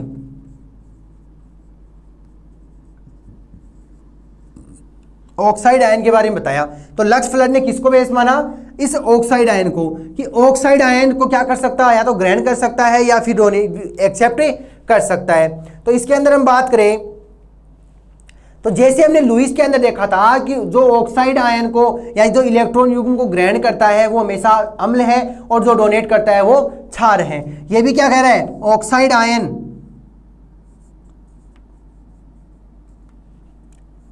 एक तो क्या होगा? डोनर, और एक ऑक्साइड आयन को क्या करेगा? एक्सेप्टर। तो एक्सेप्टर एंड डोनर की बात की जाए तो एक्सेप्ट करता है, डोनेट करता है। तो ये कह रहा है ऑक्साइड आयन को जो डोनेट करेगा या ऑक्साइड आयन देगा वो हमेशा क्या कहलाएगा? क्षार कहलाएगा। ये क्या कहलाएगा? बेस कहलाएगा। और जो ऑक्साइड आयन को एक्सेप्ट करेगा वो क्या कहलाएगा? एसिड कहलाएगा। किसने बताया? लक्स फ्लड ने बताया। लक्स फ्लड ने क्या कहा कि वह यौगिक जो ऑक्साइड आयन को एक्सेप्ट करता है वो हमेशा एसिड कहलाता है, और वह यौगिक जो ऑक्साइड आयन को डोनेट करता है वो हमेशा बेस कहलाता है। अब बात की जाए एसिड और बेस की, हमने चर्चा की, एसिड और बेस की हमने बात कर ली कि जो डोनेट कर रहा है, जो एक्सेप्ट कर रहा है, उसी के अकॉर्डिंग एसिड और बेस हो जाएगा। अब बात करें कुछ यौगिक के कुछ एग्जाम्पल हम लेते हैं जिनमें क्या कह सकते हो कि भाई ऑक्सीजन दे भी सकता है और ऑक्सीजन ले भी सकता है। तो मेरे पास जैसे मैंने ये कहा कि CaO क्या है? Calcium oxide. इस कैल्शियम ऑक्साइड की मैंने रिएक्शन करवाई, इसने क्या दिया? Ca+2+O- दे दिया। अब ये कह दो इसने क्या किया है? ऑक्साइड आयन को डोनेट किया है। ऑक्साइड आयन को डोनेट किया तो ये अपने पास क्या है? ये कह दे ऑक्साइड आयन को डोनेट कर रहा है, ये ऑक्साइड आयन को डोनेट कर रहा है। नेक्स्ट अभिक्रिया की बात करूं, SO3- इस अभिक्रिया में SO3- और हमने क्या कर दिया? O- को ऐड करवाया, क्या बन गया? SO4-। तो यहां तो इसने क्या किया? एक्सेप्ट किया। यहां इसने क्या कर दिया? डोनेट किया। तो हमने लिखा जो ऑक्साइड को डोनेट करता है, जो ऑक्साइड आयन को देता है वो हमेशा क्या कहलाएगा? क्षार कहलाएगा। जो ऑक्साइड आयन लेता है वो हमेशा क्या कहलाएगा? एसिड कहलाएगा। किसके अकॉर्डिंग है ये? लक्स फ्लड थ्योरी के अकॉर्डिंग है। लक्स फ्लड ने किसको बेस माना है? इस ऑक्साइड आयन को बेस माना कि जो ऑक्साइड आयन को डोनेट करता है, मतलब देता है, जैसे कैल्शियम और ऑक्सीजन बाहर निकल गई तो ये जो दे रहा है ये क्या कहलाएगा? हमेशा क्षार कहलाएगा। और जो लेता है ऑक्सीजन को वो हमेशा क्या कहलाएगा? अम्ल कहलाएगा। तो हमने एग्जाम्पल लिख लिए दोनों। अब बात करते हैं एसिड और बेस की। भाई एसिड और बेस के बारे में हमने लक्स फ्लड के बारे में देख लिया, या लक्स फ्लड में देख लिया कि भाई लक्स फ्लड ने क्या कह दिया था कि जो ऑक्साइड आयन देता है या ऑक्सीजन लेता है। अब ये कह दें कुछ ऐसे पदार्थ होते हैं जिनमें ऑक्सीजन देने की प्रवृत्ति भी होती है और ऑक्सीजन लेने की प्रवृत्ति भी होती है। जैसे कि हमने प्रोटॉन के बारे में देखा, जो प्रोटॉन ले भी सकता है और प्रोटॉन दे भी सकता है, उसको क्या कहा था? उभय प्रोटोनिक पदार्थ कहा था, या उभय प्रोटोनिक विलायक कहा था। ये कह रहा है कि कुछ पदार्थ ऐसे होते हैं जो ऑक्साइड आयन या ऑक्सीजन को दे भी सकते हैं और ऑक्सीजन को ले भी सकते हैं। तो उन्हें भी क्या कहोगे? उभयधर्मी कहलाओगे। उन्हें क्या कहोगे? उभयधर्मी कहेंगे। उन्हें क्या कहोगे? उभयधर्मी कहोगे। तो मेरे पास जैसे मैंने लिखा है ZnO+O क्या बन जाएगा? ZnO2। इसने क्या किया है? ऑक्सीजन को लिया है, एक्सेप्ट किया, तो ये क्या बन गया? अम्ल बन गया। दूसरा मैं कह दूं ZnO जो है वो क्या कर देगा? Zn+2 और O- के रूप में बाहर निकल गई। Zn+2 और O- के रूप में बाहर निकल गई। अब बात की जाए Zn+2 मैंने निकाल दिया और O- को मैंने बाहर निकाला, मतलब जिंक से क्या निकल गई? ऑक्सीजन को बाहर निकाल। जैसे ही ऑक्सीजन को मैंने डोनेट किया ये क्या बन गई? क्षार बन गई। ऑक्सीजन को डोनेट करने वाला क्षार, ऑक्सीजन को एक्सेप्ट करने वाला अम्ल। तो ये बात हो गई। अब बात करते हैं इसकी कमी क्या है। इसकी कमी की बात की जाए तो लक्स फ्लड थ्योरी जो है वो किसी के ऊपर भी लागू नहीं होती। नॉर्मली हम ये कह सकते हैं लक्स फ्लड की थ्योरी जो है वो किसी के ऊपर लागू नहीं होती, क्योंकि ये जो है वो केवल सैद्धांतिक है, प्रैक्टिकली नहीं है। इस थ्योरी की बात की जाए तो ये केवल और केवल सैद्धांतिक है, प्रैक्टिकली इसमें कुछ नहीं है। तो यहाँ से हमने बात कर lux flood theory. Lux flood theory जो है हमें याद रखना है, अगर पूछ लिया जाता है तो ये ऑक्साइड आयन के लिए कहा गया कि जो ऑक्साइड आयन को डोनेट करता है वो बेस का काम करेगा, जो ऑक्साइड आयन को एक्सेप्ट करता है वो हमेशा एसिड का काम करता है। कुछ रिएक्शन देख लिए हमने, एग्जाम्पल देख लिए, 3 हमने यहाँ पे क्वेश्चन देख लिए। कौन कौन से देखे उनकी बात की जाए तो पहला अपना था ब्रोंस्टेड लोरी सिद्धांत, दूसरा था अपने पास लुईस सिद्धांत, तीसरा था अपने पास लक्स फ्लड थ्योरी या लक्स फ्लड सिद्धांत। अब बात करें नेक्स्ट एग्जाम्पल या नेक्स्ट क्वेश्चन जो होगा अपना, तो तो ये तो हमने बात कर ली 3 क्वेश्चन, इंपॉर्टेंट क्वेश्चन जो है एग्जाम में आने की दृष्टि से इसको एग्जाम में इंपॉर्टेंट क्वेश्चन के रूप में हम इसको काम में ले सकते हैं। अब बात करें नेक्स्ट अपने जो क्वेश्चन होंगे उनकी हम लेते हैं कोऑर्डिनेशन कंपाउंड से। कोऑर्डिनेशन ये तो कौन से हम चैप्टर से थे, एसिड और बेस से थे। अब बात करेंगे कोऑर्डिनेशन कंपाउंड से। तो कोऑर्डिनेशन कंपाउंड में सबसे पहले ये कहें कि प्रकाशिक संभाव्यता या अष्टफलकीय यौगिकों में प्रकाशिक संभाव्यता क्या होती है। नेक्स्ट अपना क्वेश्चन क्या है कि अष्टफलकीय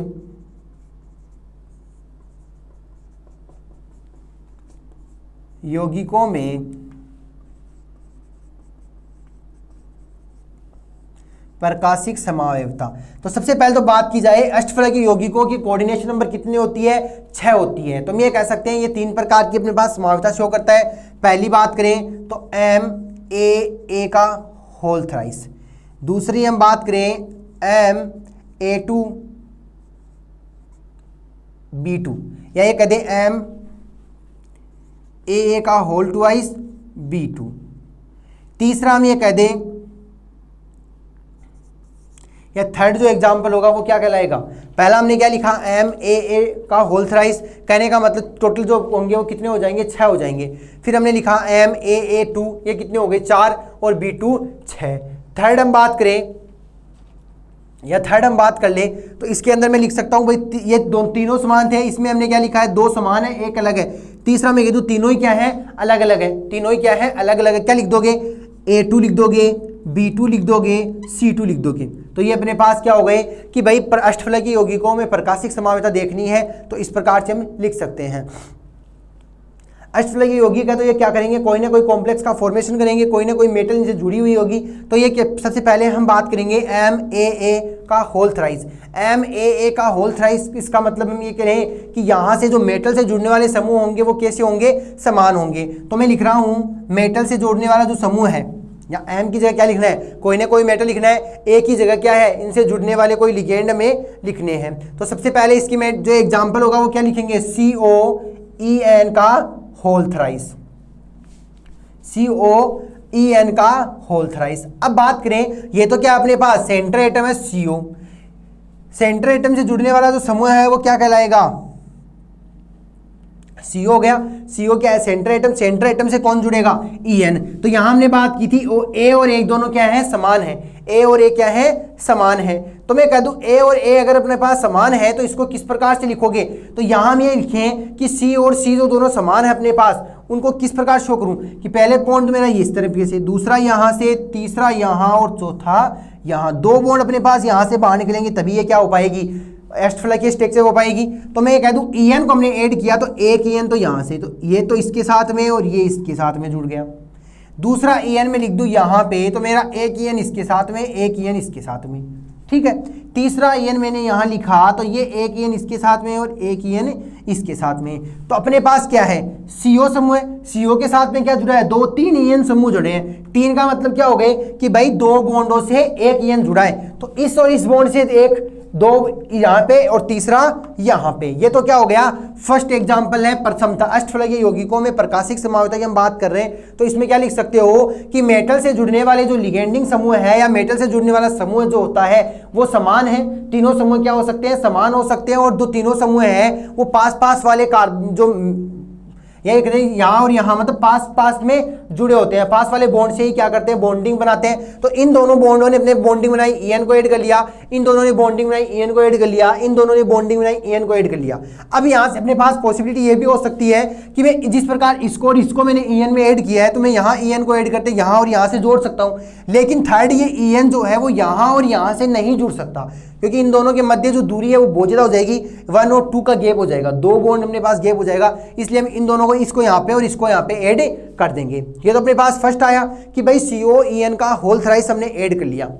दूसरा क्या कहता है MAA2B2, MAA2B2 कहने का मतलब 2 तो क्या हो जाएंगे समान हो जाएंगे जैसे हमने इसमें लिया है। तीसरा अपने पास क्या हो जाएगा अलग हो जाएगा। तो इसका एग्जाम्पल की हम बात करें EN की जगह में मान लीजिए मैंने क्या लिया, एक तो मैंने ले लिया EN, इसको तो लिख दिया होल ट्वाइस, दूसरा क्या लिखा Cl2, इसको क्या लिख दिया Cl2। 2 तो क्या है समान है, 2 तो क्या है समान है और 2 अपने पास क्या है Cl है। तो मान लीजिए हमने लिख दिया यहाँ भी Cl और यहाँ भी Cl, तो दो हमने क्या ऐड कर दिया, क्लोरीन आयन को ऐड कर दिया। अब बात कर रहे हैं, पहले हमने क्या लिखा, CO मेटल थी, इसके साथ में दोनों जो समूह जुड़े हैं उनमें हमने ये लिखा कि EN समूह जो है वो क्या है, समान है, और कितने हैं, 2। अब बात करें एक EN और एक EN दोनों को हमने यहाँ शो किया है और 2 क्लोरीन को हमने नीचे शो कर दिया। तो यहाँ जो सेंटर एटम है, सेंटर एटम से जुड़ने वाले जो समूह हैं उनकी संख्या क्या है, होने को 4 है, क्योंकि 2 जो लिगेंड है वो 2 बॉन्ड से जुड़े हैं। तो इधर 2 बॉन्ड से 2 एक जुड़ गया, इधर 2 से क्या जुड़ गया, 1, तो 2 तो ये हो गए और 2 ये हो गए, तो 4 हो गए। थर्ड की हम बात करें तो अपने पास क्या है, Ma2B2C2। कहने का मतलब मेटल से जुड़ने वाले जो समूह होंगे वो सारे के सारे क्या हैं, अलग अलग हैं। मेटल से जुड़ने वाले जो समूह है वो सारे के सारे क्या होंगे, अलग अलग होंगे। तो क्या लिख सकते हो, CO En का होल ट्वाइस, En भी कितने हैं, 2, Cl2 का होल ट्वाइस, और हम बात कर लें नेक्स्ट NH3 का होल ट्वाइस। भाई ये भी सारे के सारे क्या हैं, 2 2, तो NH3 भी कितना हो गया, 2, Cl2 भी 2 है और En2 भी 2 है। सबसे पहले क्या लिखोगे, CO,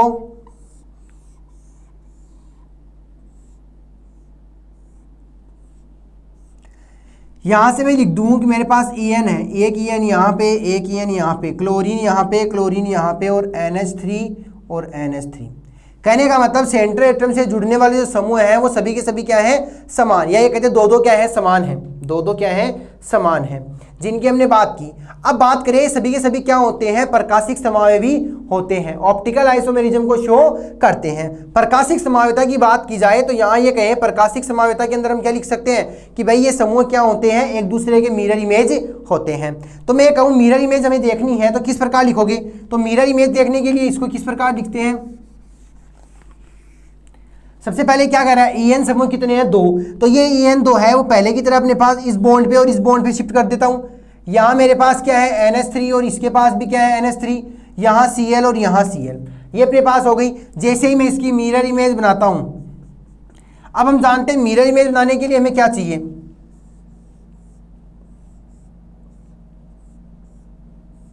मिरर इमेज बनाएंगे तो E समूह जो है उधर चला जाएगा, तो यहाँ से तो क्या बन गया, En, जो क्लोरीन आयन है वो इधर आ जाएंगे, तो यहाँ अपने पास क्या आ जाएगा, Cl और Cl, और NH3 तो अपने पास यहीं पे है, तो NH3 इधर और NH3 इधर, कोई चेंजेस नहीं है। मिरर इमेज हमने देखा। तो अष्टफलकीय यौगिकों में प्रकाशिक समावयता की हमने बात की, प्रकाशिक समावयता ऑप्टिकल आइसोमेरिज्म की हम चर्चा करें। प्रकाशिक समावयता क्या होती है, जो जिसके अंदर यह कहते हैं दर्पण, तो मिरर इमेज है वो पाई जाती है, ठीक है। तो हमने देखा कि मिरर इमेज पाई जाती है। फिर हमने एग्जाम्पल इसके जो प्रकाशिक समावयता के अंदर अष्टफलकीय यौगिक है उनको 3 भागों में डिवाइड किया गया। 3 भागों में हमने बात कर ली, MAA का होल थ्राइस, MAA का होल ट्वाइस, B2, Ma2B2C2। कहने का मतलब यदि जुड़ने वाले समूह क्या हो, समान हो, यदि जुड़ने वाले समूह में 2 तो क्या हो, समान, और 2 क्या हो, अलग हो। फिर हमने बात की जुड़ने वाले समूह जो है सारे के सारे क्या हो, अलग अलग। अब अलग अलग का मतलब हम ये लिख सकते हैं कि यहाँ पे हमने क्या लिया है, C2, मतलब जो C टाइप के जो होंगे वो 2 होंगे। B2 का मतलब यहाँ B भी क्या होंगे, 2 होंगे, और A का मतलब भी क्या होंगे, 2 होंगे। जबकि यहाँ A और A की बात की जाए तो A और A जो है वो क्या होंगे, 2 बॉन्ड बनाएंगे, मतलब एक समूह जो है वो 2 बॉन्ड बनाएगा। जैसे हमने यहाँ शो कर रखा है, En ने क्या किया, ये बॉन्ड भी और ये बॉन्ड भी बनाया। तो इस प्रकार से क्या लिख सकते हो, अष्टफलकीय यौगिकों में प्रकाशिक समावयता को शो कर सकते हो, अष्टफलकीय यौगिकों में प्रकाशिक समावयता शो कर सकते हो। इसके बाद हम बात करें किलेट, यहाँ कहते हैं किलेटरिंग क्या होती है, किलेटीकरण क्या होता है। तो सबसे पहले बात करें किलेटीकरण की या किलेट रिंग की। सबसे पहले बात करें किलेट जो है वो क्या कहता है, किलेट बनता किस प्रकार से है।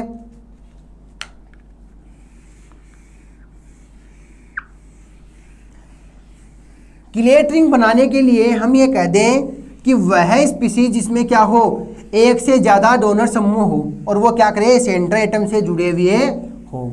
एक से ज्यादा तो क्या हो, समूह हो, और वो किससे जुड़े हो, किसी सेंटर एटम से जुड़े हो। अब बात करें जैसे कि कोई कंपाउंड यौगिक है वो सेंटर एटम से जुड़ा हुआ है, सेंटर एटम से जुड़ा हुआ है। बात करें सेंटर एटम से किस प्रकार जुड़ेगा, जैसे कि हम बात करें किलेटीकरण की। भाई मेरे पास ये CO समूह है, इधर वाला आके इधर जुड़ जाए, इधर से भी आके इधर जुड़ जाए, ये भी इधर जुड़ जाए और ये भी इधर जुड़ जाए। तो इनसे जो रिंग बनेगी वो तो क्या कहलाएगी, किलेटीकरण कहलाएगी। लेकिन या ये कह दें ये रिंग तो क्या कहलाएगी, किलेट कहलाएगी, लेकिन इस प्रोसेस को क्या कहोगे, किलेटीकरण। तो अपने पास यहाँ से लिख सकते हैं किलेट रिंग, या तो किलेट लिख सकते हो या किलेटीकरण भी लिख सकते हो,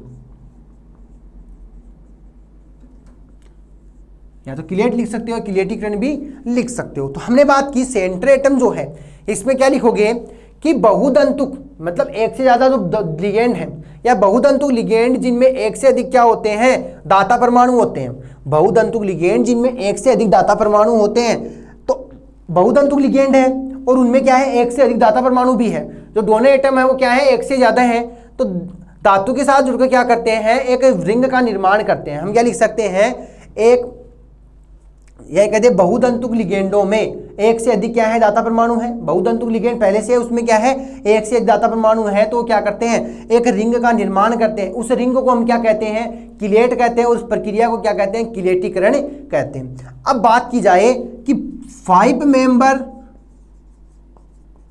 मेंबर्ड एंड 6 मेंबर्ड जो किलेटीकरण रिंग है, 5 मेंबर्ड और 6 मेंबर्ड की जो किलेट रिंग है वो क्या हो जाती है, ज़्यादा स्टेबल होती है।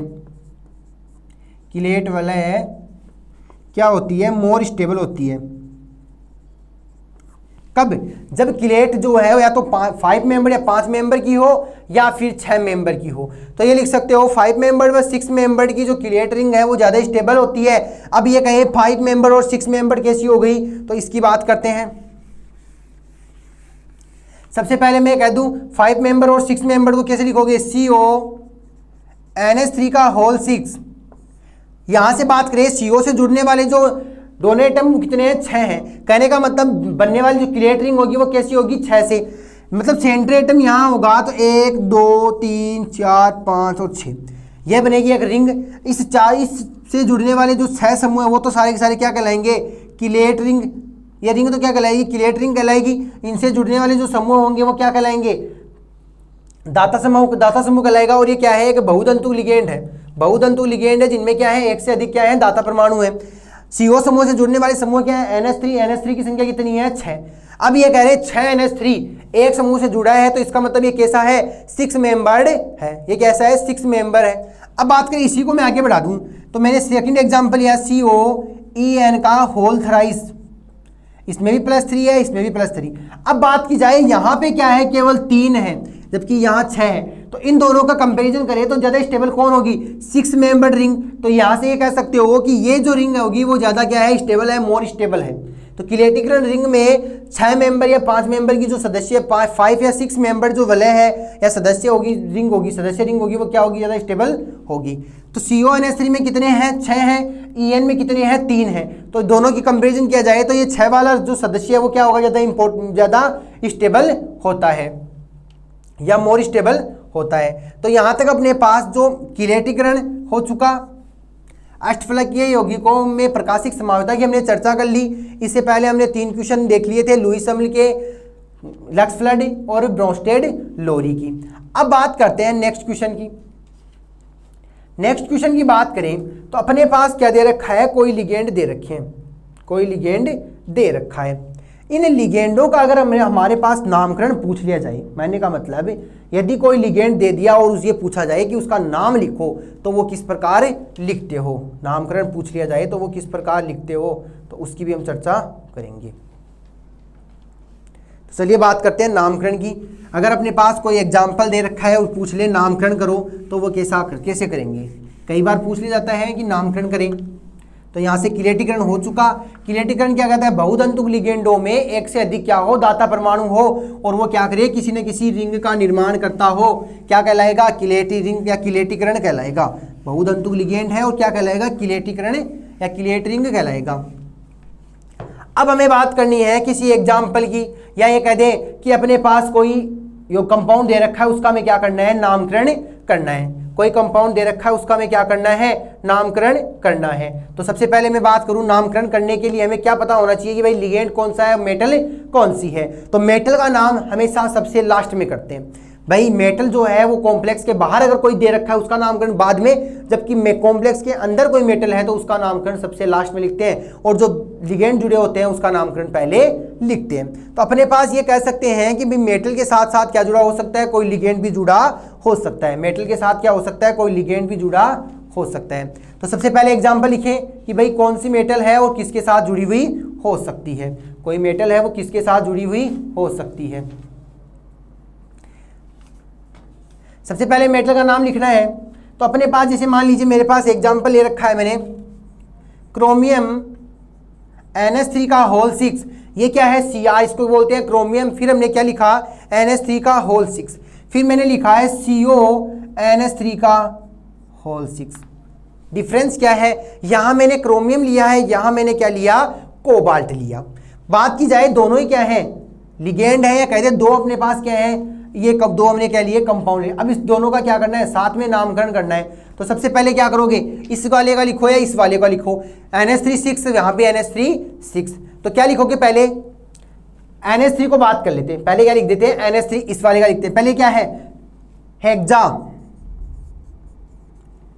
क्या है NH3, NH3 को क्या कहते हो, NH3 की बात की जाए तो सॉरी यहां हम लिखते हैं साइनाइड लिख लेते हैं। Cn का 6 है, Cn का भी क्या है 6 है। अमोनिया, हेक्सा, फिर क्या है अमोनिया, अमोनिया। क्रोमियम को क्या कहोगे, क्रोमिनेट, या ये कहते क्रोमिएट कहोगे, या कहते क्रोमियम। अगर अपने पास आगे वाला समूह भी दे रखा है तो क्या लिख दोगे, क्रोमियम। क्रोमियम के साथ इसकी क्या लिख दोगे, ऑक्सीडेशन स्टेट। तो यहां से क्या हो जाएगा, क्रोमियम थर्ड। फिर क्या लिखोगे, हेक्सासाइनो, हेक्सासाइनो, ये क्या है, CO को क्या कहते हो, कोबाल्ट। तो ये क्या बन जाएगा, कोबाल्ट को क्या लिख दोगे, कोबाल्ट को लास्ट में पास अगर कोई मेटल दे रखी है तो उसको क्या लिखोगे, 8 लगाओगे। तो कोबाल्ट से क्या बन जाएगा, कोबाल्टेट, कोबाल्टेट और थर्ड। सबसे पहले हमने क्या लिखा, हेक्साएमीन, मतलब किसी भी मेटल से जुड़ने वाले जो लिगेंड है वो कितने हैं। तो यहां से हम बात करें NH3 की संख्या कितनी है, 6। तो क्या लिखा, हेक्सा। फिर क्या है अमोनिया, ये क्या है अमोनिया, तो हेक्सा अमोनिया। फिर क्या है अपने पास, क्रोमियम, जो अपने पास ये मेटल है उसका नाम लिखा क्रोमियम, इसकी ऑक्सीडेशन स्टेट थर्ड। फिर क्या दे रखा है, नेक्स्ट वाले का नाम लिखो, कितना है 6, हेक्सासाइनो, ये साइनो। फिर क्या है कोबाल्ट, तो कोबाल्ट को क्या लिखोगे, कोबाल्टेट के रूप में, और लास्ट में क्या लगा दोगे, इसकी ऑक्सीडेशन स्टेट कितनी हो गई, 3। इस प्रकार से हमें नामकरण करना है। कहने का मतलब यदि मेटल से जुड़ा हुआ कोई लिगेंड है तो सबसे पहले लिगेंड का नाम, उसके बाद मेटल का नाम, और उसके बाद क्या लिखोगे, उसकी ऑक्सीडेशन स्टेट। अगर अपने पास एक ही लिगेंड जुड़ा है, एक ही कॉम्प्लेक्स दे रखा है, तो सबसे लास्ट में जब मेटल लिखते हो, मेटल के नाम क्या लगा दोगे, 8 लगा दोगे। कोबाल्टेट, क्रोमिएट, क्रोमेट, मैग्नी, जो अपने पास है कोपरेट, इस प्रकार से हम क्या लगा देंगे, लास्ट में 8 लगा के लिख देंगे, और उसके बाद इसकी ऑक्सीडेशन स्टेट को भी शो कर देंगे। नेक्स्ट हम बात करें, अगर इसी के साथ में कह दूं अपने पास नेक्स्ट एग्जांपल ये है, वो क्या है, निकिल NH3 का होल ट्वाइस, Br2 और Cl।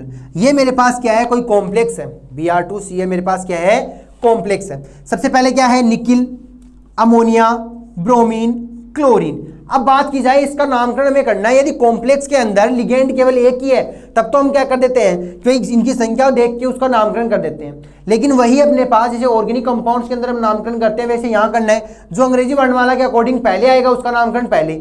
सबसे पहले बात करें, ये तो क्या है एमीन, तो ए, ये क्या है ब्रोमीन, और ये क्या है क्लोरीन। तो ABC के अकॉर्डिंग नामकरण करोगे। सबसे पहले अमोनिया कितने हैं, अमोनिया कितने अपने पास 2, तो क्या लिखोगे, डाई एमिनो, डाई एमिनो,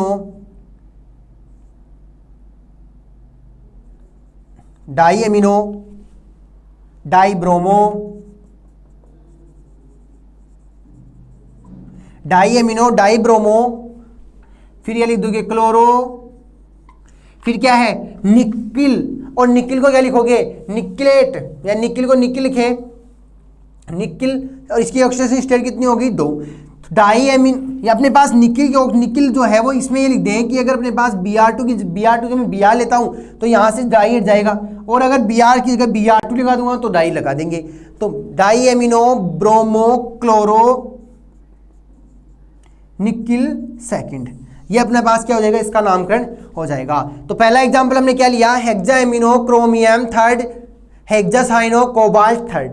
अगर अपने पास ये आ जाए, या तो कई बार जैसे कुछ एग्जांपल दे दिया जाता है और नामकरण पूछ लिया जाता है, या फिर कई बार ये होता है कि पहले से हमें क्या दिया रखा हो, नामकरण दे रखा हो, नाम दे रखा है, हमें क्या करना है, उसका एग्जाम्पल बनाना है या उसका फॉर्मूला लिखना है। सबसे पहले क्या करोगे, इसकी बात करें, हेक्साएमीन, एमीन का मतलब क्या हो गया, अमोनिया।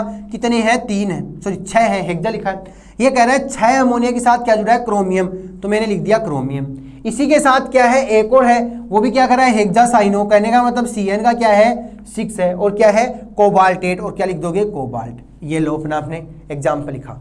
इस प्रकार से भी अपने पास नामकरण पूछ सकता है। ठीक है, तो यहां से हम बात करें कि या तो अपने पास क्या दे रखा है, या तो एग्जाम्पल खुद दे रखा हो, या तो फॉर्मूला दे रखा है और इसका नाम पूछ लेता है, या नाम देके हमें क्या पूछ सकता है, फॉर्मूला पूछ सकता है। या तो नाम देके फॉर्मूला पूछ सकता है या फॉर्मूला देके नाम पूछ सकता है। ठीक है, यहां तक अपनी बात हुई। अब आगे हम बात करेंगे, नेक्स्ट अपना जो क्वेश्चन होगा, लेंथेनोइड संकुचन या लेंथेनोइड कॉन्ट्रैक्शन। लेंथेनोइड संकुचन क्या होता है, तो लेंथेनोइड श्रेणी जो होती है वो लेंथेनोइड से ल्यूटेशियम तक चलती है। लेंथेनोइड श्रेणी जो है वो लेंथेनोइड से ल्यूटेशियम तक चलती है, ये हमने बात की, लेंथेनोइड से ल्यूटेशियम तक चलती है। सबसे पहले ये क्या कह रहा है, लेंथेनोइड संकुचन, लेंथेनोइड संकुचन। बहुत बार एग्जाम में क्वेश्चन पूछा गया है कि भाई लेंथेनोइड संकुचन होता क्या है, तो ये कह सकते हो कि लेंथेनोइड श्रेणी जो है वो लेंथेनोइड से ल्यूटेशियम तक चलती है, लेंथेनोइड से ल्यूटेशियम तक ही चलती है। और इस श्रेणी के जो तत्व है वो कहाँ से कहाँ तक स्टार्ट है, उसकी बात करें तो ये अपने पास 57 से 71 तक का होता है। टोटल जो होते हैं वो कितने हो जाते हैं अपने पास, ये 3A है, 14 हो गए, तो टोटल जो एलिमेंट है वो कितने हो गए, 14। तो 14 एलिमेंट की ये सीरीज है जिसको हम क्या बोलते हैं, लेंथेनोइड सीरीज बोल सकते हो या लेंथेनोइड तत्व भी इनको बोल सकते हो। तो ये कहता है कि लेंथेनोइडों के आकार में जैसे जैसे परमाणु क्रमांक बढ़ा दिया जाए, उनका आकार कम होता जाए, तो लेंथेनोइड के जो लेंथेनोइड श्रेणी के जो एलिमेंट हैं उनके आकार में आने वाली जो कमी है, लगातार जो कमी आ रही है, आकार में जो कमी आ रही है वही क्या है, आकार में जो कमी आ रही है वही क्या है, लेंथेनोइड संकुचन है, लेंथेनोइड संकुचन है। ये क्या कहता है कि लेंथेनोइड या लेंथेनोइडों के अंदर उसके आकार में जो कमी आती है, लगातार जो कमी आ रही है, वो कमी क्या है, लेंथेनोइड संकुचन है। अब ये कमी जो है वो किस पर डिपेंड कर सकती है, उनकी हम बात कर लें, या ये कहते हैं लेंथेनोइड संकुचन है वो किसके कारण हुआ है, वो ये जो कमी है वो किसके ऊपर डिपेंड करती है।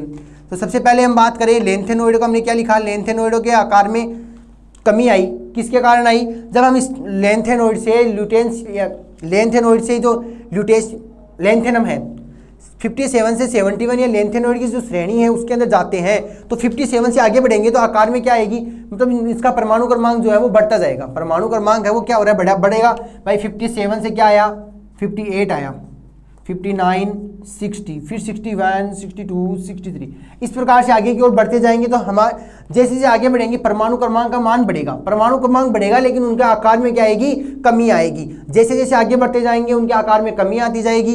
लेंथेनोइडों के आकार में आई इस कमी को क्या कहोगे, लेंथेनोइड संकुचन कहोगे। लेंथेनोइडों के आकार में आई इस कमी को क्या कहोगे, लेंथेनोइड संकुचन कहोगे। अब बात करें परमाणु क्रमांक बढ़ेगा, जैसे जैसे परमाणु क्रमांक बढ़ेगा, कहने का मतलब अगर अपने पास परमाणु क्रमांक बढ़ रहा है तो परमाणु पर आवेश भी क्या बढ़ेगा, परमाणु क्रमांक बढ़ेगा तो परमाणु आवेश भी बढ़ेगा, परमाणु का आवेश भी क्या होगा, बढ़ेगा।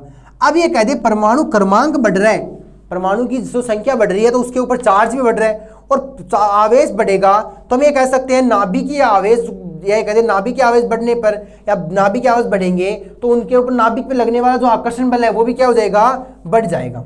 हमने बात की परमाणु क्रमांक बढ़ रहा है, परमाणु क्रमांक बढ़ेगा तो परमाणु का आवेश भी बढ़ेगा, परमाणु का आवेश बढ़ेगा तो नाभिक पे लगने वाला जो आकर्षण बल है, यानी कि नाभिक का आकर्षण बल भी क्या हो जाएगा, बढ़ जाएगा, नाभिक का आकर्षण बल भी क्या हो जाएगा, बढ़ेगा।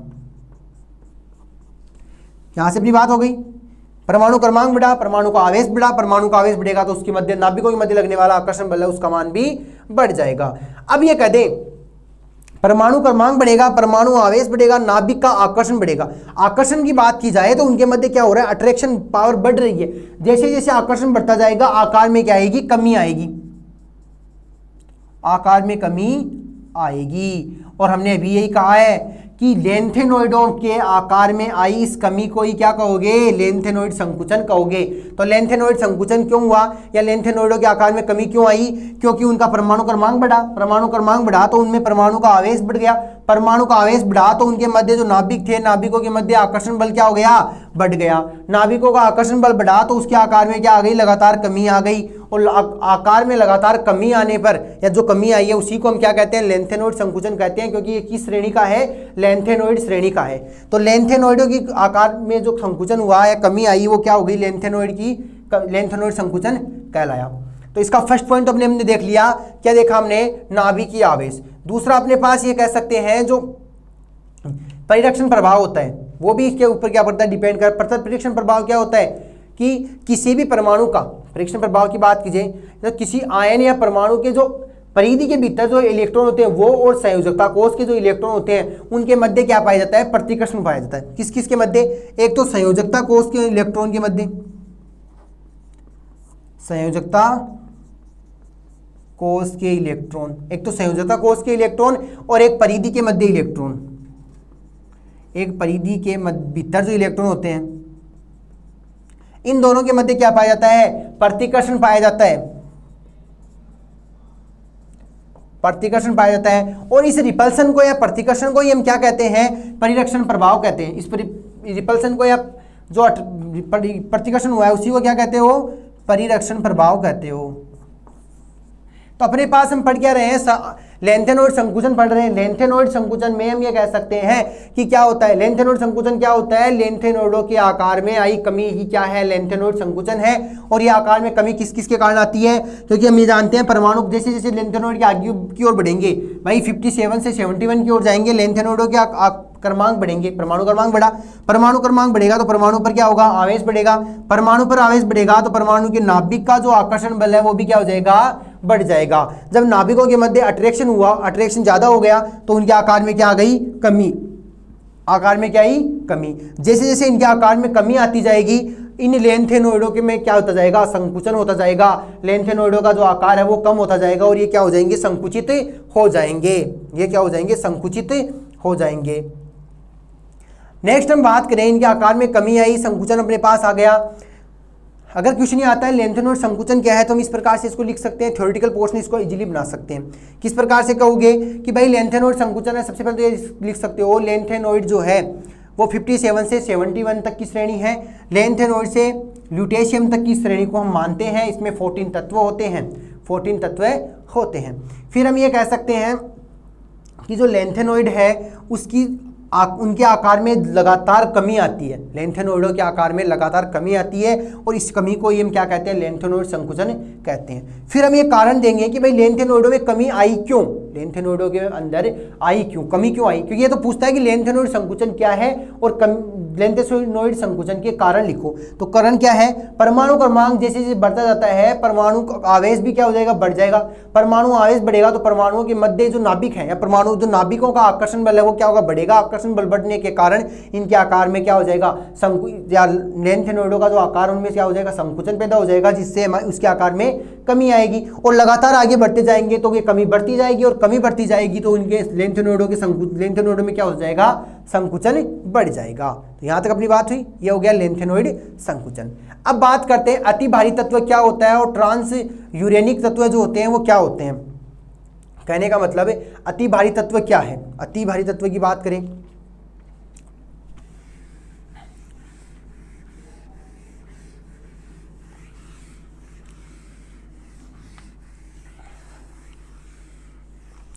छोटी छोटी डेफिनेशन है दोनों ही, ज़्यादा कुछ बड़ा नहीं है। सबसे पहले तो हम बात कर लेते हैं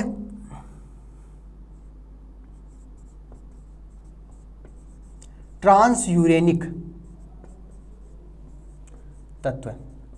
इसको क्या कह सकते हो, ट्रांस यूरेनिक भी बोल सकते हो और पैरा यूरेनिक भी बोल सकते हो। ट्रांस यूरेनिक भी बोल सकते हो और पैरा यूरेनिक भी बोल सकते हो। सबसे पहले तो बात की जाए ट्रांस यूरेनिक या पैरा यूरेनिक होता क्या है। ट्रांस यूरेनिक या पैरा यूरेनिक क्या होता है? तो ट्रांस का मतलब है, यूरेनिक का मतलब क्या होता है? यूरेनियम से।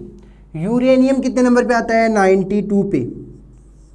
तो यूरेनियम तक अपने ये कह सकते हैं प्रकृति में केवल 92 या यूरेनियम तक के ही तत्वों की खोज की गई। यूरेनियम तक के तत्वों की खोज की गई कहाँ पे? अपने नेचर के अंदर। यूरेनियम के बाद आने वाले तत्व है कौन से? 92 है, 93, 94, 95 एंड 96। मतलब इसके आगे के जो एलिमेंट्स हैं उनको क्या किया गया है? प्रयोगशालाओं में बनाया गया। इनको क्या किया गया? प्रयोगशालाओं में बनाया गया।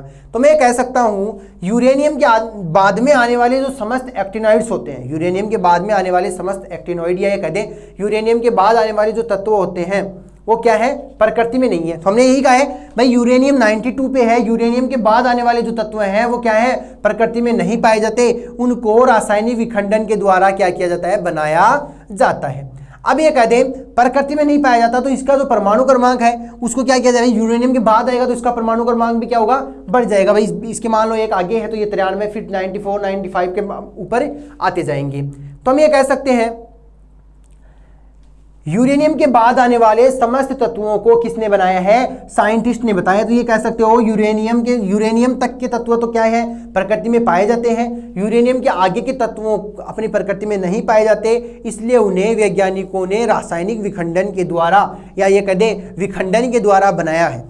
रासायनिक विखंडन के द्वारा या रासायनिक अभिक्रियाओं के द्वारा प्रयोगशालाओं में निर्मित किया गया। तो ये कह सकते हो कि यूरेनियम के बाद आने वाले सभी जो यौगिक हैं, यूरेनियम के बाद आने वाले सभी एलिमेंट, यूरेनियम के बाद आने वाले सभी एलिमेंट ही क्या हैं? ट्रांस यूरेनिक है। ट्रांस यूरेनिक एलिमेंट है। ट्रांस यूरेनिक एलिमेंट क्या कहलाता है? जो यूरेनियम के बाद आता है, और ये जो यूरेनियम के बाद आने वाले सभी तत्व ट्रांस यूरेनिक है क्योंकि ये प्रकृति में नहीं पाए जाते, इन्हें प्रयोगशालाओं में बनाया जाता है। अब अपने पास क्या है? कुछ ट्रांस यूरेनिक तत्व हैं जिनकी हम चर्चा करते हैं। ट्रांस यूरेनिक तत्व हैं जिनकी हम चर्चा करते हैं। सबसे पहले अपने पास है नेप्टूनियम।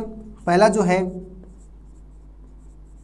नेप्टूनियम, ये कितने नंबर पे आता है? 93 पे आता है। पहला जो ट्रांस यूरेनिक तत्व कौन सा है? नेप्टूनियम। इसके बाद हम बात करें प्लूटोनियम, प्लूटोनियम। थर्ड कौन सा है? अमरेंसियम। अब बात की जाए तो ये 93 पे, इससे पहले मैं कह दूं ये किससे बने? यूरेनियम से बने। यूरेनियम 92 पे था तो फिर 93 पे क्या आ गया? नेप्टूनियम। 94 पे क्या आ गया? प्लूटोनियम। अमरेंसियम कितने पे आया? 95 पे। तो ये सभी क्या है? ट्रांस यूरेनिक है। इनको कहाँ बनाया गया? प्रयोगशाला के अंदर बनाया गया। और लास्ट अपने पास क्या कहलाएगा? क्यूरियम।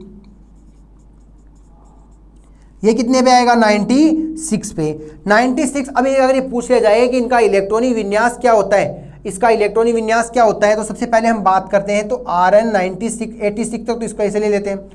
Rn 86 तक तो ऐसे लेते हैं। फिर अपने पास क्या होता है? फिर हम बात करें इसकी तो ये इसका इलेक्ट्रॉनिक विन्यास क्या होता है? 5f3 6d। 5f के बाद क्या आ गया? 6d आ जाएगा। 5f के बाद क्या आ गया? 6d। तो मैं कह दूं 5f3 6d1 और जो 7s2, क्योंकि s तो अपने पास क्या है? पहले s ऑर्बिट में क्या होते हैं? इलेक्ट्रॉन जाते हैं s के बाद d में, s के बाद p में, p के बाद d में, और d से बाद में क्या आता है? f में आते हैं। तो यहां तक अपनी बात हुई। अब बात करें नेक्स्ट क्या है? प्लूटोनियम। प्लूटोनियम में क्या होगा? एक इलेक्ट्रॉन की मात्रा बढ़ेगी। भाई एक बढ़ते ही क्या बन गया? Rn, ये भी 86, 5f4 6d1 और 7s2। फिर क्या है? 5f5, ये भी क्या है? Rn 86। कह रहे हैं कि एक मतलब परमाणु क्रमांक हम क्या कर रहे हैं? एक बढ़ाएंगे। परमाणु क्रमांक को एक बढ़ाएंगे तो अपने पास इलेक्ट्रॉन की संख्या किस प्रकार बढ़ जाएगी? तो अपने पास क्या हुआ भाई? 86 और 5 कितने हो गए? 81 और 82 83, मतलब नंबरिंग बढ़ती जाएगी। इसका अकॉर्डिंग हम इसका क्या कर देंगे? इलेक्ट्रॉनिक विन्यास को शो कर देंगे। इसके बाद अपने पास F में चले जाएंगे, D में चले जाएंगे और 7s में इलेक्ट्रॉन चले जाएंगे। तो ये तो था अपने पास ट्रांस यूरेनिक तत्व। ट्रांस यूरेनिक तत्व, ट्रांस यूरेनिक तत्व किसको कहते हैं? वह तत्व है जो यूरेनियम के बाद आते हैं। और यूरेनियम कितने नंबर पे आ रहा है? 92 पे। यूरेनियम के बाद आने वाले सभी तत्व किसके हैं? ट्रांस यूरेनिक तत्व हैं। या ये कहते हैं यूरेनियम के बाद आने वाले तत्व जो है वो नेचर में नहीं पाए जाते, प्रकृति में नहीं पाए जाते। इन्हें कहाँ बनाया जाता है? प्रयोगशालाओं में, लेबोरेटरी में बनाया जाता है। इन्हें हम कहाँ बनाते हैं? प्रयोगशाला में बनाते हैं। प्रयोगशाला में बनाया जाता है यूरेनियम के बाद आने वाले तत्वों को। तो यूरेनियम के बाद आने वाले तत्व जो है वो क्या कहलाएंगे? ट्रांस यूरेनिक तत्व कहलाएंगे। अब बात करेंगे हम नेक्स्ट, तो अपने पास क्वेश्चन है वो क्या कहलाएगा? यह कहते हैं नेक्स्ट जो ट्रांस यूरेनिक है उसके बाद में हम बात कर लें तो अति भारी तत्व। ट्रांस यूरेनिक की बात क्या आ जाएगा? अति भारी तत्व। अति भारी तत्व की बात करें, अति भारी का मतलब वो जो होता है जिनका परमाणु क्रमांक 100 से ज़्यादा होता है, कहते 110 तक होता है। 110 तक के जो तत्व होते हैं उन्हें क्या कहेंगे? अति भारी तत्व कहेंगे। तो अपने पास क्या है भाई? 110 के बाद या ये कहते 100 से लेके 110 तक के जो तत्व होंगे उन्हें क्या कहेंगे? अति भारी तत्व कहेंगे, जिनके में या अति भारी तत्व कह सकते हैं। तो 100 से ज़्यादा हो गए, इसका मतलब ये भी क्या है? एक प्रकार का ट्रांस यूरेनिक तत्व है, क्योंकि अपने पास यूरेनियम के आगे के तत्व हैं। यूरेनियम के आगे के तत्व हैं और सारे के सारे कौन सी श्रेणी में आएंगे? एक्टिनोइड श्रेणी में आएंगे। तो पहले क्या लिखोगे? अति भारी तत्व है। अति भारी, वेरी हैवी एलिमेंट की हम बात कर रहे हैं, ये वेरी हैवी एलिमेंट्स की हम बात कर रहे हैं। अति भारी तत्व क्या कह सकते हो? 103 के आगे के तत्व है, क्या कहलाएंगे? अति भारी तत्व है। ये कौन सी श्रेणी के हैं? एक्टिनोइड श्रेणी में आते हैं। एक्टिनोइड श्रेणी के तत्व क्या है? अति भारी तत्व हैं। और इनमें जो इलेक्ट्रॉन है, या ये कह दें इलेक्ट्रॉन जो है वो कौन से ऑर्बिट में जाएगा? डी ऑर्बिट में जाएगा। डी कक्षक में इसका अंतिम इलेक्ट्रॉन जाएगा, डी कक्षक में इलेक्ट्रॉन जाएगा। लेकिन ये कहते हैं कि भाई ये तो हमें पता है कि 103 के आगे के तत्व जो हैं वो अति भारी तत्व हैं, या ये 103 के तत्वों को हम ये कहते हैं कि भाई ये एक्टिनोइड श्रेणी में आते हैं। अंतिम इलेक्ट्रॉन कहाँ जाएगा? डी कक्षक में जाएगा। लेकिन इनका परमाणु क्रमांक क्या है? बहुत ज़्यादा है। तो ये लिख दे, परमाणु क्रमांक ज़्यादा होने के कारण, परमाणु क्रमांक जो है वो क्या है? अधिक है। और परमाणु क्रमांक अधिक होने के कारण ये क्या कहलाएंगे? अति भारी तत्व कहलाएंगे। अति भारी तत्व कहलाएंगे। परमाणु क्रमांक ज़्यादा होने के कारण इनको हम क्या कहते हैं? अति भारी तत्व कहते हैं। अब बात करें कि इसको अगर आईपीएससी के अकॉर्डिंग इनका नामकरण देते हैं तो किस प्रकार देते हैं? तो जितने जितने हम नंबरिंग की बात करेंगे उसी के अकॉर्डिंग इनका नामकरण भी आ जाएगा। जैसे कि मैं बात कर रहा हूँ, पहले अपने पास मान लो ये तो है 100, फिर 1 2 3 4 5 तक हमें क्या करना है? नामकरण करना है। तो सबसे पहले ये कह दें, इसको क्या कहोगे? 0 को नील, 1 को क्या कहोगे? अन, 2 को क्या कहोगे? 2 को हम क्या कहते हैं? बाई। फिर क्या कहोगे? ट्राई। 3 को क्या कहते हैं? ट्राई। 4 को क्या कहोगे? क्वाड। और 5 अपने पास अगर प्रेजेंट है तो इसको क्या कहते हो? पेंटा। फिर हेक्सा, ये आ जाता है अपने पास। अब मैं कहूं ये तो हमने क्या कर लिया, इसके अकॉर्डिंग हम क्या करते हैं? इसके नामकरण को शो कर देते हैं। किसके अकॉर्डिंग? आईयूपीएसी के अकॉर्डिंग, इसके अकॉर्डिंग इसका नामकरण कर देते हैं। लेकिन अगर अपने पास एग्जाम्पल पूछ रहा है, मान लीजिए मेरे पास ये दे रहा है 103 और 105 का मुझे क्या करना है? नामकरण लिखना है। सबसे पहले 1 को क्या कहते हो? नील। तो NIL, सॉरी 1 को क्या कहते हो? N, UN। फिर 0 को क्या कहते हो? नील। 3 को क्या कहते हो? ट्राई। तो क्या हो जाएगा? इसका फर्स्ट वर्ड ले लो, UNT। इसका क्या हो जाएगा? UNT। इस प्रकार से नाम हो जाएगा। कौन से का है? 103। 103 को क्या लिख दोगे? UNT लिख दिया। फिर दूसरा क्या पूछा है? 105। तो 1 का तो क्या हो जाएगा? UNNIL प्लस इसको क्या कहोगे? पेंट। तो PANT क्या लिख दोगे? UNP। ये अपने पास आ जाएगा। तो इस प्रकार से हम क्या कर सकते हैं? इनका आईपीएससी के अकॉर्डिंग नामकरण भी कर सकते हैं। इस प्रकार क्या कर सकते हो? आईपीएससी के अकॉर्डिंग इनका नामकरण भी कर सकते हो। अब बात करते हैं नेक्स्ट हम बात करें अपने आईपीएससी के अकॉर्डिंग इसका नामकरण कर लिया। ट्रांस यूरेनिक और अतिभारी तत्वों की हमने चर्चा कर ली। अब बात करते हैं कि जो एक्टिनोइड श्रेणी होते हैं, एक्टिनोइड श्रेणी जो होती है उसके अंदर रंग किस प्रकार से आता है? या ये कह दें रंग, और रंग जो है वो कैसे प्राप्त होता है। तो हम ये जानते हैं कि रंग प्राप्त करने के लिए क्या चाहिए, इनको अनपेयर इलेक्ट्रॉन चाहिए। अनपेयर इलेक्ट्रॉन होंगे तभी वो क्या देगा, रंग दे पाएगा। तो सबसे पहले हम बात करें एक्टिनोइडों में रंग की, एक्टिनोइडों में रंग की। तो एक्टिनोइड के जो इलेक्ट्रॉन होते हैं वो कहाँ भरे जाते हैं, एफ कक्षक में भरे जाते हैं। एफ कक्षक जो होता है वो क्या हो सकता है, 5f0 हो सकते हैं, 5f7 हो सकते हैं और 5f14 हो सकते हैं। अगर इस प्रकार की कोई कंडीशन हो कि एफ कक्षक में इलेक्ट्रॉन 0 हो, 7 हो या 14 हो, तो जो एलिमेंट होंगे वो सारे के सारे कैसे होंगे, रंगहीन होंगे। कहने का मतलब कैसा हो गया, रंगहीन हो गया। तो एक्टिनोइडों में रंग प्राप्त करने के लिए एफ कक्षक में इलेक्ट्रॉन कितने होने चाहिए, 2 से लेके 6 तक इलेक्ट्रॉन होने चाहिए। 2 से लेके अगर 6 इलेक्ट्रॉन है तो अपने पास क्या है, एक्टिनोइडों में रंग आएगा। कहने का मतलब अगर 2 से 6 इलेक्ट्रॉन होंगे तो जो एलिमेंट होंगे वो कैसे होंगे, रंगीन होंगे। तो हम यहाँ से ये कह सकते हैं कि निम्न ऊर्जा स्तर से ये जो इलेक्ट्रॉन है, निम्न ऊर्जा स्तर से या 5f कक्षक के जो अयुग्मित इलेक्ट्रॉन है, कौन कौन से, 2 से लेके 6 तक, हमने बात की 6 तक। तो युग्मित इलेक्ट्रॉन या अनपेयर इलेक्ट्रॉन जो है वो क्या करते हैं, दृश्य क्षेत्र से एनर्जी को एब्जॉर्ब करके उच्च ऊर्जा स्तर में स्थानांतरित हो जाते हैं। भाई इतने तो क्या थे, इनके पास अनपेयर इलेक्ट्रॉन है, ये क्या करेंगे, एनर्जी को एब्जॉर्ब करेंगे। एनर्जी कहाँ से लेंगे, विजिबल क्षेत्र से। विजिबल क्षेत्र से ये एनर्जी को लेके क्या कर जाएंगे, उच्च या जो हाई एनर्जी लेवल है उसके अंदर चले जाएंगे। कब, जब इन्होंने एनर्जी को क्या किया, एब्जॉर्ब किया। जैसे ही इन्होंने एनर्जी को एब्जॉर्ब करेंगे ये क्या करेंगे, उच्च एनर्जी क्षेत्र में चले जाएंगे। तो एक्टिनोइडों में रंग का कारण, मुख्य कारण क्या हो गया, अयुग्मित इलेक्ट्रॉन। अब हम बात करें 5f0, 5f7 और 5f14 में कोई अयुग्मित इलेक्ट्रॉन, इस प्रकार की अगर कंडीशन होगी तो एलिमेंट क्या होंगे, रंगहीन होंगे, कलरलेस होंगे। लेकिन जैसे ही एफ कक्षक के अंदर 2 से 6 इलेक्ट्रॉन पाए जाते हैं तो इनमें ये क्या करते हैं, उच्च ऊर्जा क्षेत्र से या निम्न ऊर्जा क्षेत्र है तो ये क्या करेंगे, उच्च ऊर्जा क्षेत्र से एनर्जी को एब्जॉर्ब करके उच्च ऊर्जा क्षेत्र में चले जाएंगे। तो निम्न ऊर्जा क्षेत्र से एनर्जी को क्या करेंगे, निम्न ऊर्जा क्षेत्र में है, एनर्जी को एब्जॉर्ब करेंगे कहाँ से, विजिबल क्षेत्र से, और उच्च ऊर्जा में चले जाएंगे। तो 2 से लेके 6 तक अगर इलेक्ट्रॉन पाया जाता है तो वो किस में आएगा, रंगीन में। कहने का मतलब एक्टिनोइड क्या दे रहा है, रंग दे रहा है। ये एक्टिनोइड क्या दे रहा है, रंग देता है। अब हमने बात कर ली भाई 2 से 6 तक अगर इलेक्ट्रॉन पाए जाते हैं तो वो क्या दे रहा है, रंग देता है या रंग प्रदान करता है।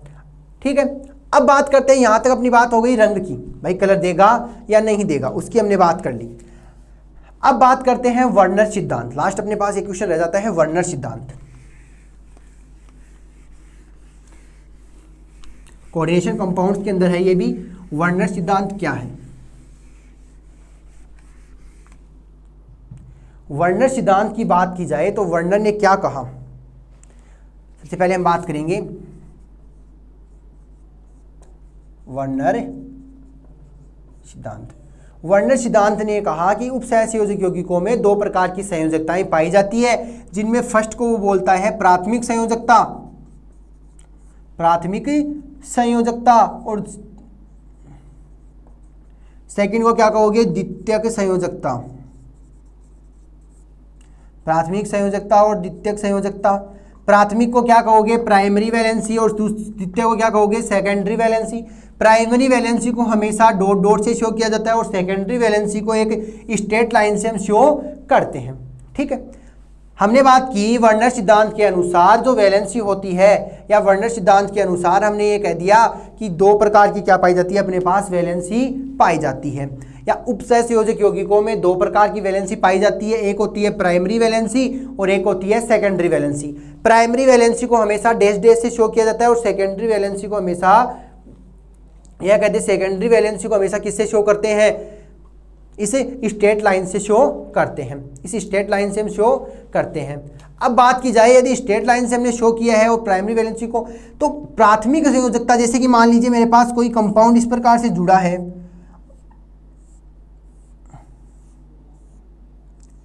ये सारी की सारी तो क्या है, इसकी मतलब स्ट्रेट लाइन से हमने शो किया है। ये मान लीजिए मेरे पास कोई मेटल है, इसी के साथ मैं कोई ऐड कर रहा हूं इस टाइप से,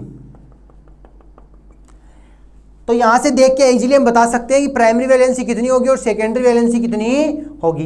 प्राइमरी वैलेंसी को हमने किससे शो किया है, डैश डैश से शो किया है। इसका मतलब इसी जो हमने एग्जांपल लिया उसमें प्राइमरी वैलेंसी की संख्या कितनी होगी, 2 हो गई। प्राइमरी वैलेंसी की संख्या कितनी हो गई, 2 हो गई। और सेकेंडरी वैलेंसी कितनी हो गई, तो 1 2 3, 4, 5, 6, 6 प्रकार के अपने पास क्या है सेकेंडरी वैलेंसी है और 2 प्रकार के अपने पास क्या है प्राइमरी वैलेंसी है। 2 प्रकार से अपने पास क्या है प्राइमरी वैलेंसी है और सेकेंडरी वैलेंसी की हमने चर्चा कर ली। अब बात करें कि प्राथमिक संयोजकता क्या होती है और द्वितीयक संयोजकता क्या होती है। किसने दिया? वर्नर ने दिया, और वर्नर का क्या है अपना एक सिद्धांत है, या वर्नर ने अपना एक सिद्धांत दिया जिसके अंदर हमने बात की कि भाई वर्नर सिद्धांत के अकॉर्डिंग जो वैलेंसी होती है उपसहसंयोजक यौगिकों में दो प्रकार की होती है, जिसको हम ये बोलते हैं प्राथमिक संयोजकता और द्वितीयक संयोजकता। अब बात करें कि प्राथमिक संयोजकता क्या होगी, तो सबसे पहले हम बात कर लेते हैं यहाँ पे प्राथमिक संयोजकता के बारे में। तो प्राथमिक संयोजकता की बात की जाए तो ये प्राइमरी वैलेंसी जो होती है वो क्या बताती है? ऑक्सीडेशन स्टेट को बताती है। प्राइमरी वैलेंसी हमेशा क्या बताती है? ऑक्सीडेशन स्टेट को बताती है। प्राइमरी वैलेंसी को अगर हमें संतुष्ट करना है तो ये हमेशा किससे होगी? ऋणायन से, नेगेटिव चार्ज से ये क्या होती है? संतुष्ट होती है, स्टेबल हो पाती है। प्राइमरी वैलेंसी किससे स्टेबल होगी? नेगेटिव चार्ज से। ये क्या बताती है? ऑक्सीडेशन स्टेट को बताती है। और हम बात करें इसकी बात करें तो ये क्या होती है? आयनिक होती है।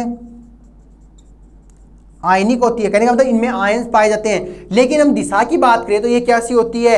अदिशात्मक होती है। प्राइमरी वैलेंसी की कोई डायरेक्शन नहीं होती। तो हम बात करें ये क्या हो गई? अदिशात्मक हो गई, अदिशात्मक हो गई। यहां हमने बात करी प्राइमरी वैलेंसी को हमेशा डैश डैश से शो करते हैं, सेकेंडरी वैलेंसी को स्ट्रेट लाइन से शो करते हैं। अब बात करें, ये तो हमने बात की प्राइमरी वैलेंसी के लिए। प्राइमरी वैलेंसी क्या कहती है कि ऑक्सीडेशन स्टेट को बताती है, ये नेगेटिव चार्ज से संतुष्ट होती है, आयनिक होती है और अदिशात्मक होती है। कहने का मतलब प्राइमरी वैलेंसी किसी भी प्रकार की डायरेक्शन को शो नहीं करती, और ना ही हम ये कह सकते हैं प्राइमरी वैलेंसी कॉम्प्लेक्स का फॉर्मेशन कर पाती है। तो यह लिखोगे संकुल निर्माण में योगदान नहीं करती, संकुल निर्माण में योगदान नहीं। अगर ये संकुल निर्माण में योगदान करती तो डैश डैश से ना लिखकर किससे लिखी जाती है? कि स्ट्रेट लाइन से लिखी जाती। तो ये तो होगी प्राइमरी वैलेंसी। अब बात करें सेकेंडरी वैलेंसी की, तो सेकेंडरी वैलेंसी की बात की जाए तो सेकेंडरी वैलेंसी कैसी होती है? दिशात्मक होती है, दिशात्मक होती है। जैसे कि हमने बात की ये कैसी होती है? नेगेटिव चार्ज से संतुष्ट होती है, और ये जो है ये पॉजिटिव चार्ज से, उदासीन अवस्था से, या उदासीन या तो कोई धनात्मक हो सकता है, ऋणात्मक हो सकती है, न्यूट्रल हो सकती है, नेगेटिव स्पीसीज, इन सबसे ये क्या हो जाती है? संतुष्ट होती है, संतुष्ट होती है। फिर हमने बात की ये कॉम्प्लेक्स का निर्माण करती है, संकुल का निर्माण भी करती है। तो यहां तक हमने बात हुई। पहले हमने बात की वर्नर सिद्धांत में। वर्नर सिद्धांत ने यह कहा कि धातुओं में 2 प्रकार की वैलेंसी पाई जाती है। कोई भी मेटल है उसमें 2 प्रकार की वैलेंसी है, पहली प्राइमरी वैलेंसी और सेकेंडरी वैलेंसी। प्राइमरी वैलेंसी को हमेशा डैश डैश से शो करते हैं, सेकेंडरी वैलेंसी को स्ट्रेट लाइन से शो करते हैं। प्राइमरी वैलेंसी की बात करें तो ये क्या बताती है? ऑक्सीडेशन स्टेट को बताती है, मेटल की ऑक्सीडेशन स्टेट को बताती है। ये नेगेटिव चार्ज से संतुष्ट होती है, आयनिक होती है। अब जानते हैं आयनिक है तो ये हमेशा किससे हो रही है? नेगेटिव चार्ज से। अदिशात्मक होती है, संकुल निर्माण में कोई पार्टिसिपेट नहीं करती है, संकुल निर्माण या संकुल का निर्माण नहीं करती। फिर हमने बात की सेकेंडरी वैलेंसी जो होती है वो कैसी होती है? दिशात्मक होती है, पॉजिटिव, नेगेटिव या उदासीन स्पीसीज कैसे संतुष्ट हो जाती है, संकुल का निर्माण करती है। यहां तक अपनी बात हुई। अब बात करें कि अगर कोई एग्जाम्पल हमें दे दिया जाए, कोई एग्जाम्पल हमें दे दिया जाए और ये पूछे कि इसके अंदर प्राइमरी वैलेंसी क्या होगी और सेकेंडरी वैलेंसी क्या होगी, या प्राइमरी वैलेंसी कितनी है और सेकेंडरी वैलेंसी कितनी है, तो कुछ एग्जाम्पल्स की चर्चा कर लेते हैं कि भाई सेकेंडरी वैलेंसी कितनी है और प्राइमरी वैलेंसी कितनी है। तो सबसे पहले मेरे पास एग्जाम्पल है, हम लिखे COCl3, cobalt trichloride, cobalt trichloride, और साथ में क्या लोगे 6NH3। अब बात की जाए मेटल अपने पास क्या है? CO, मैंने लिखा है CO।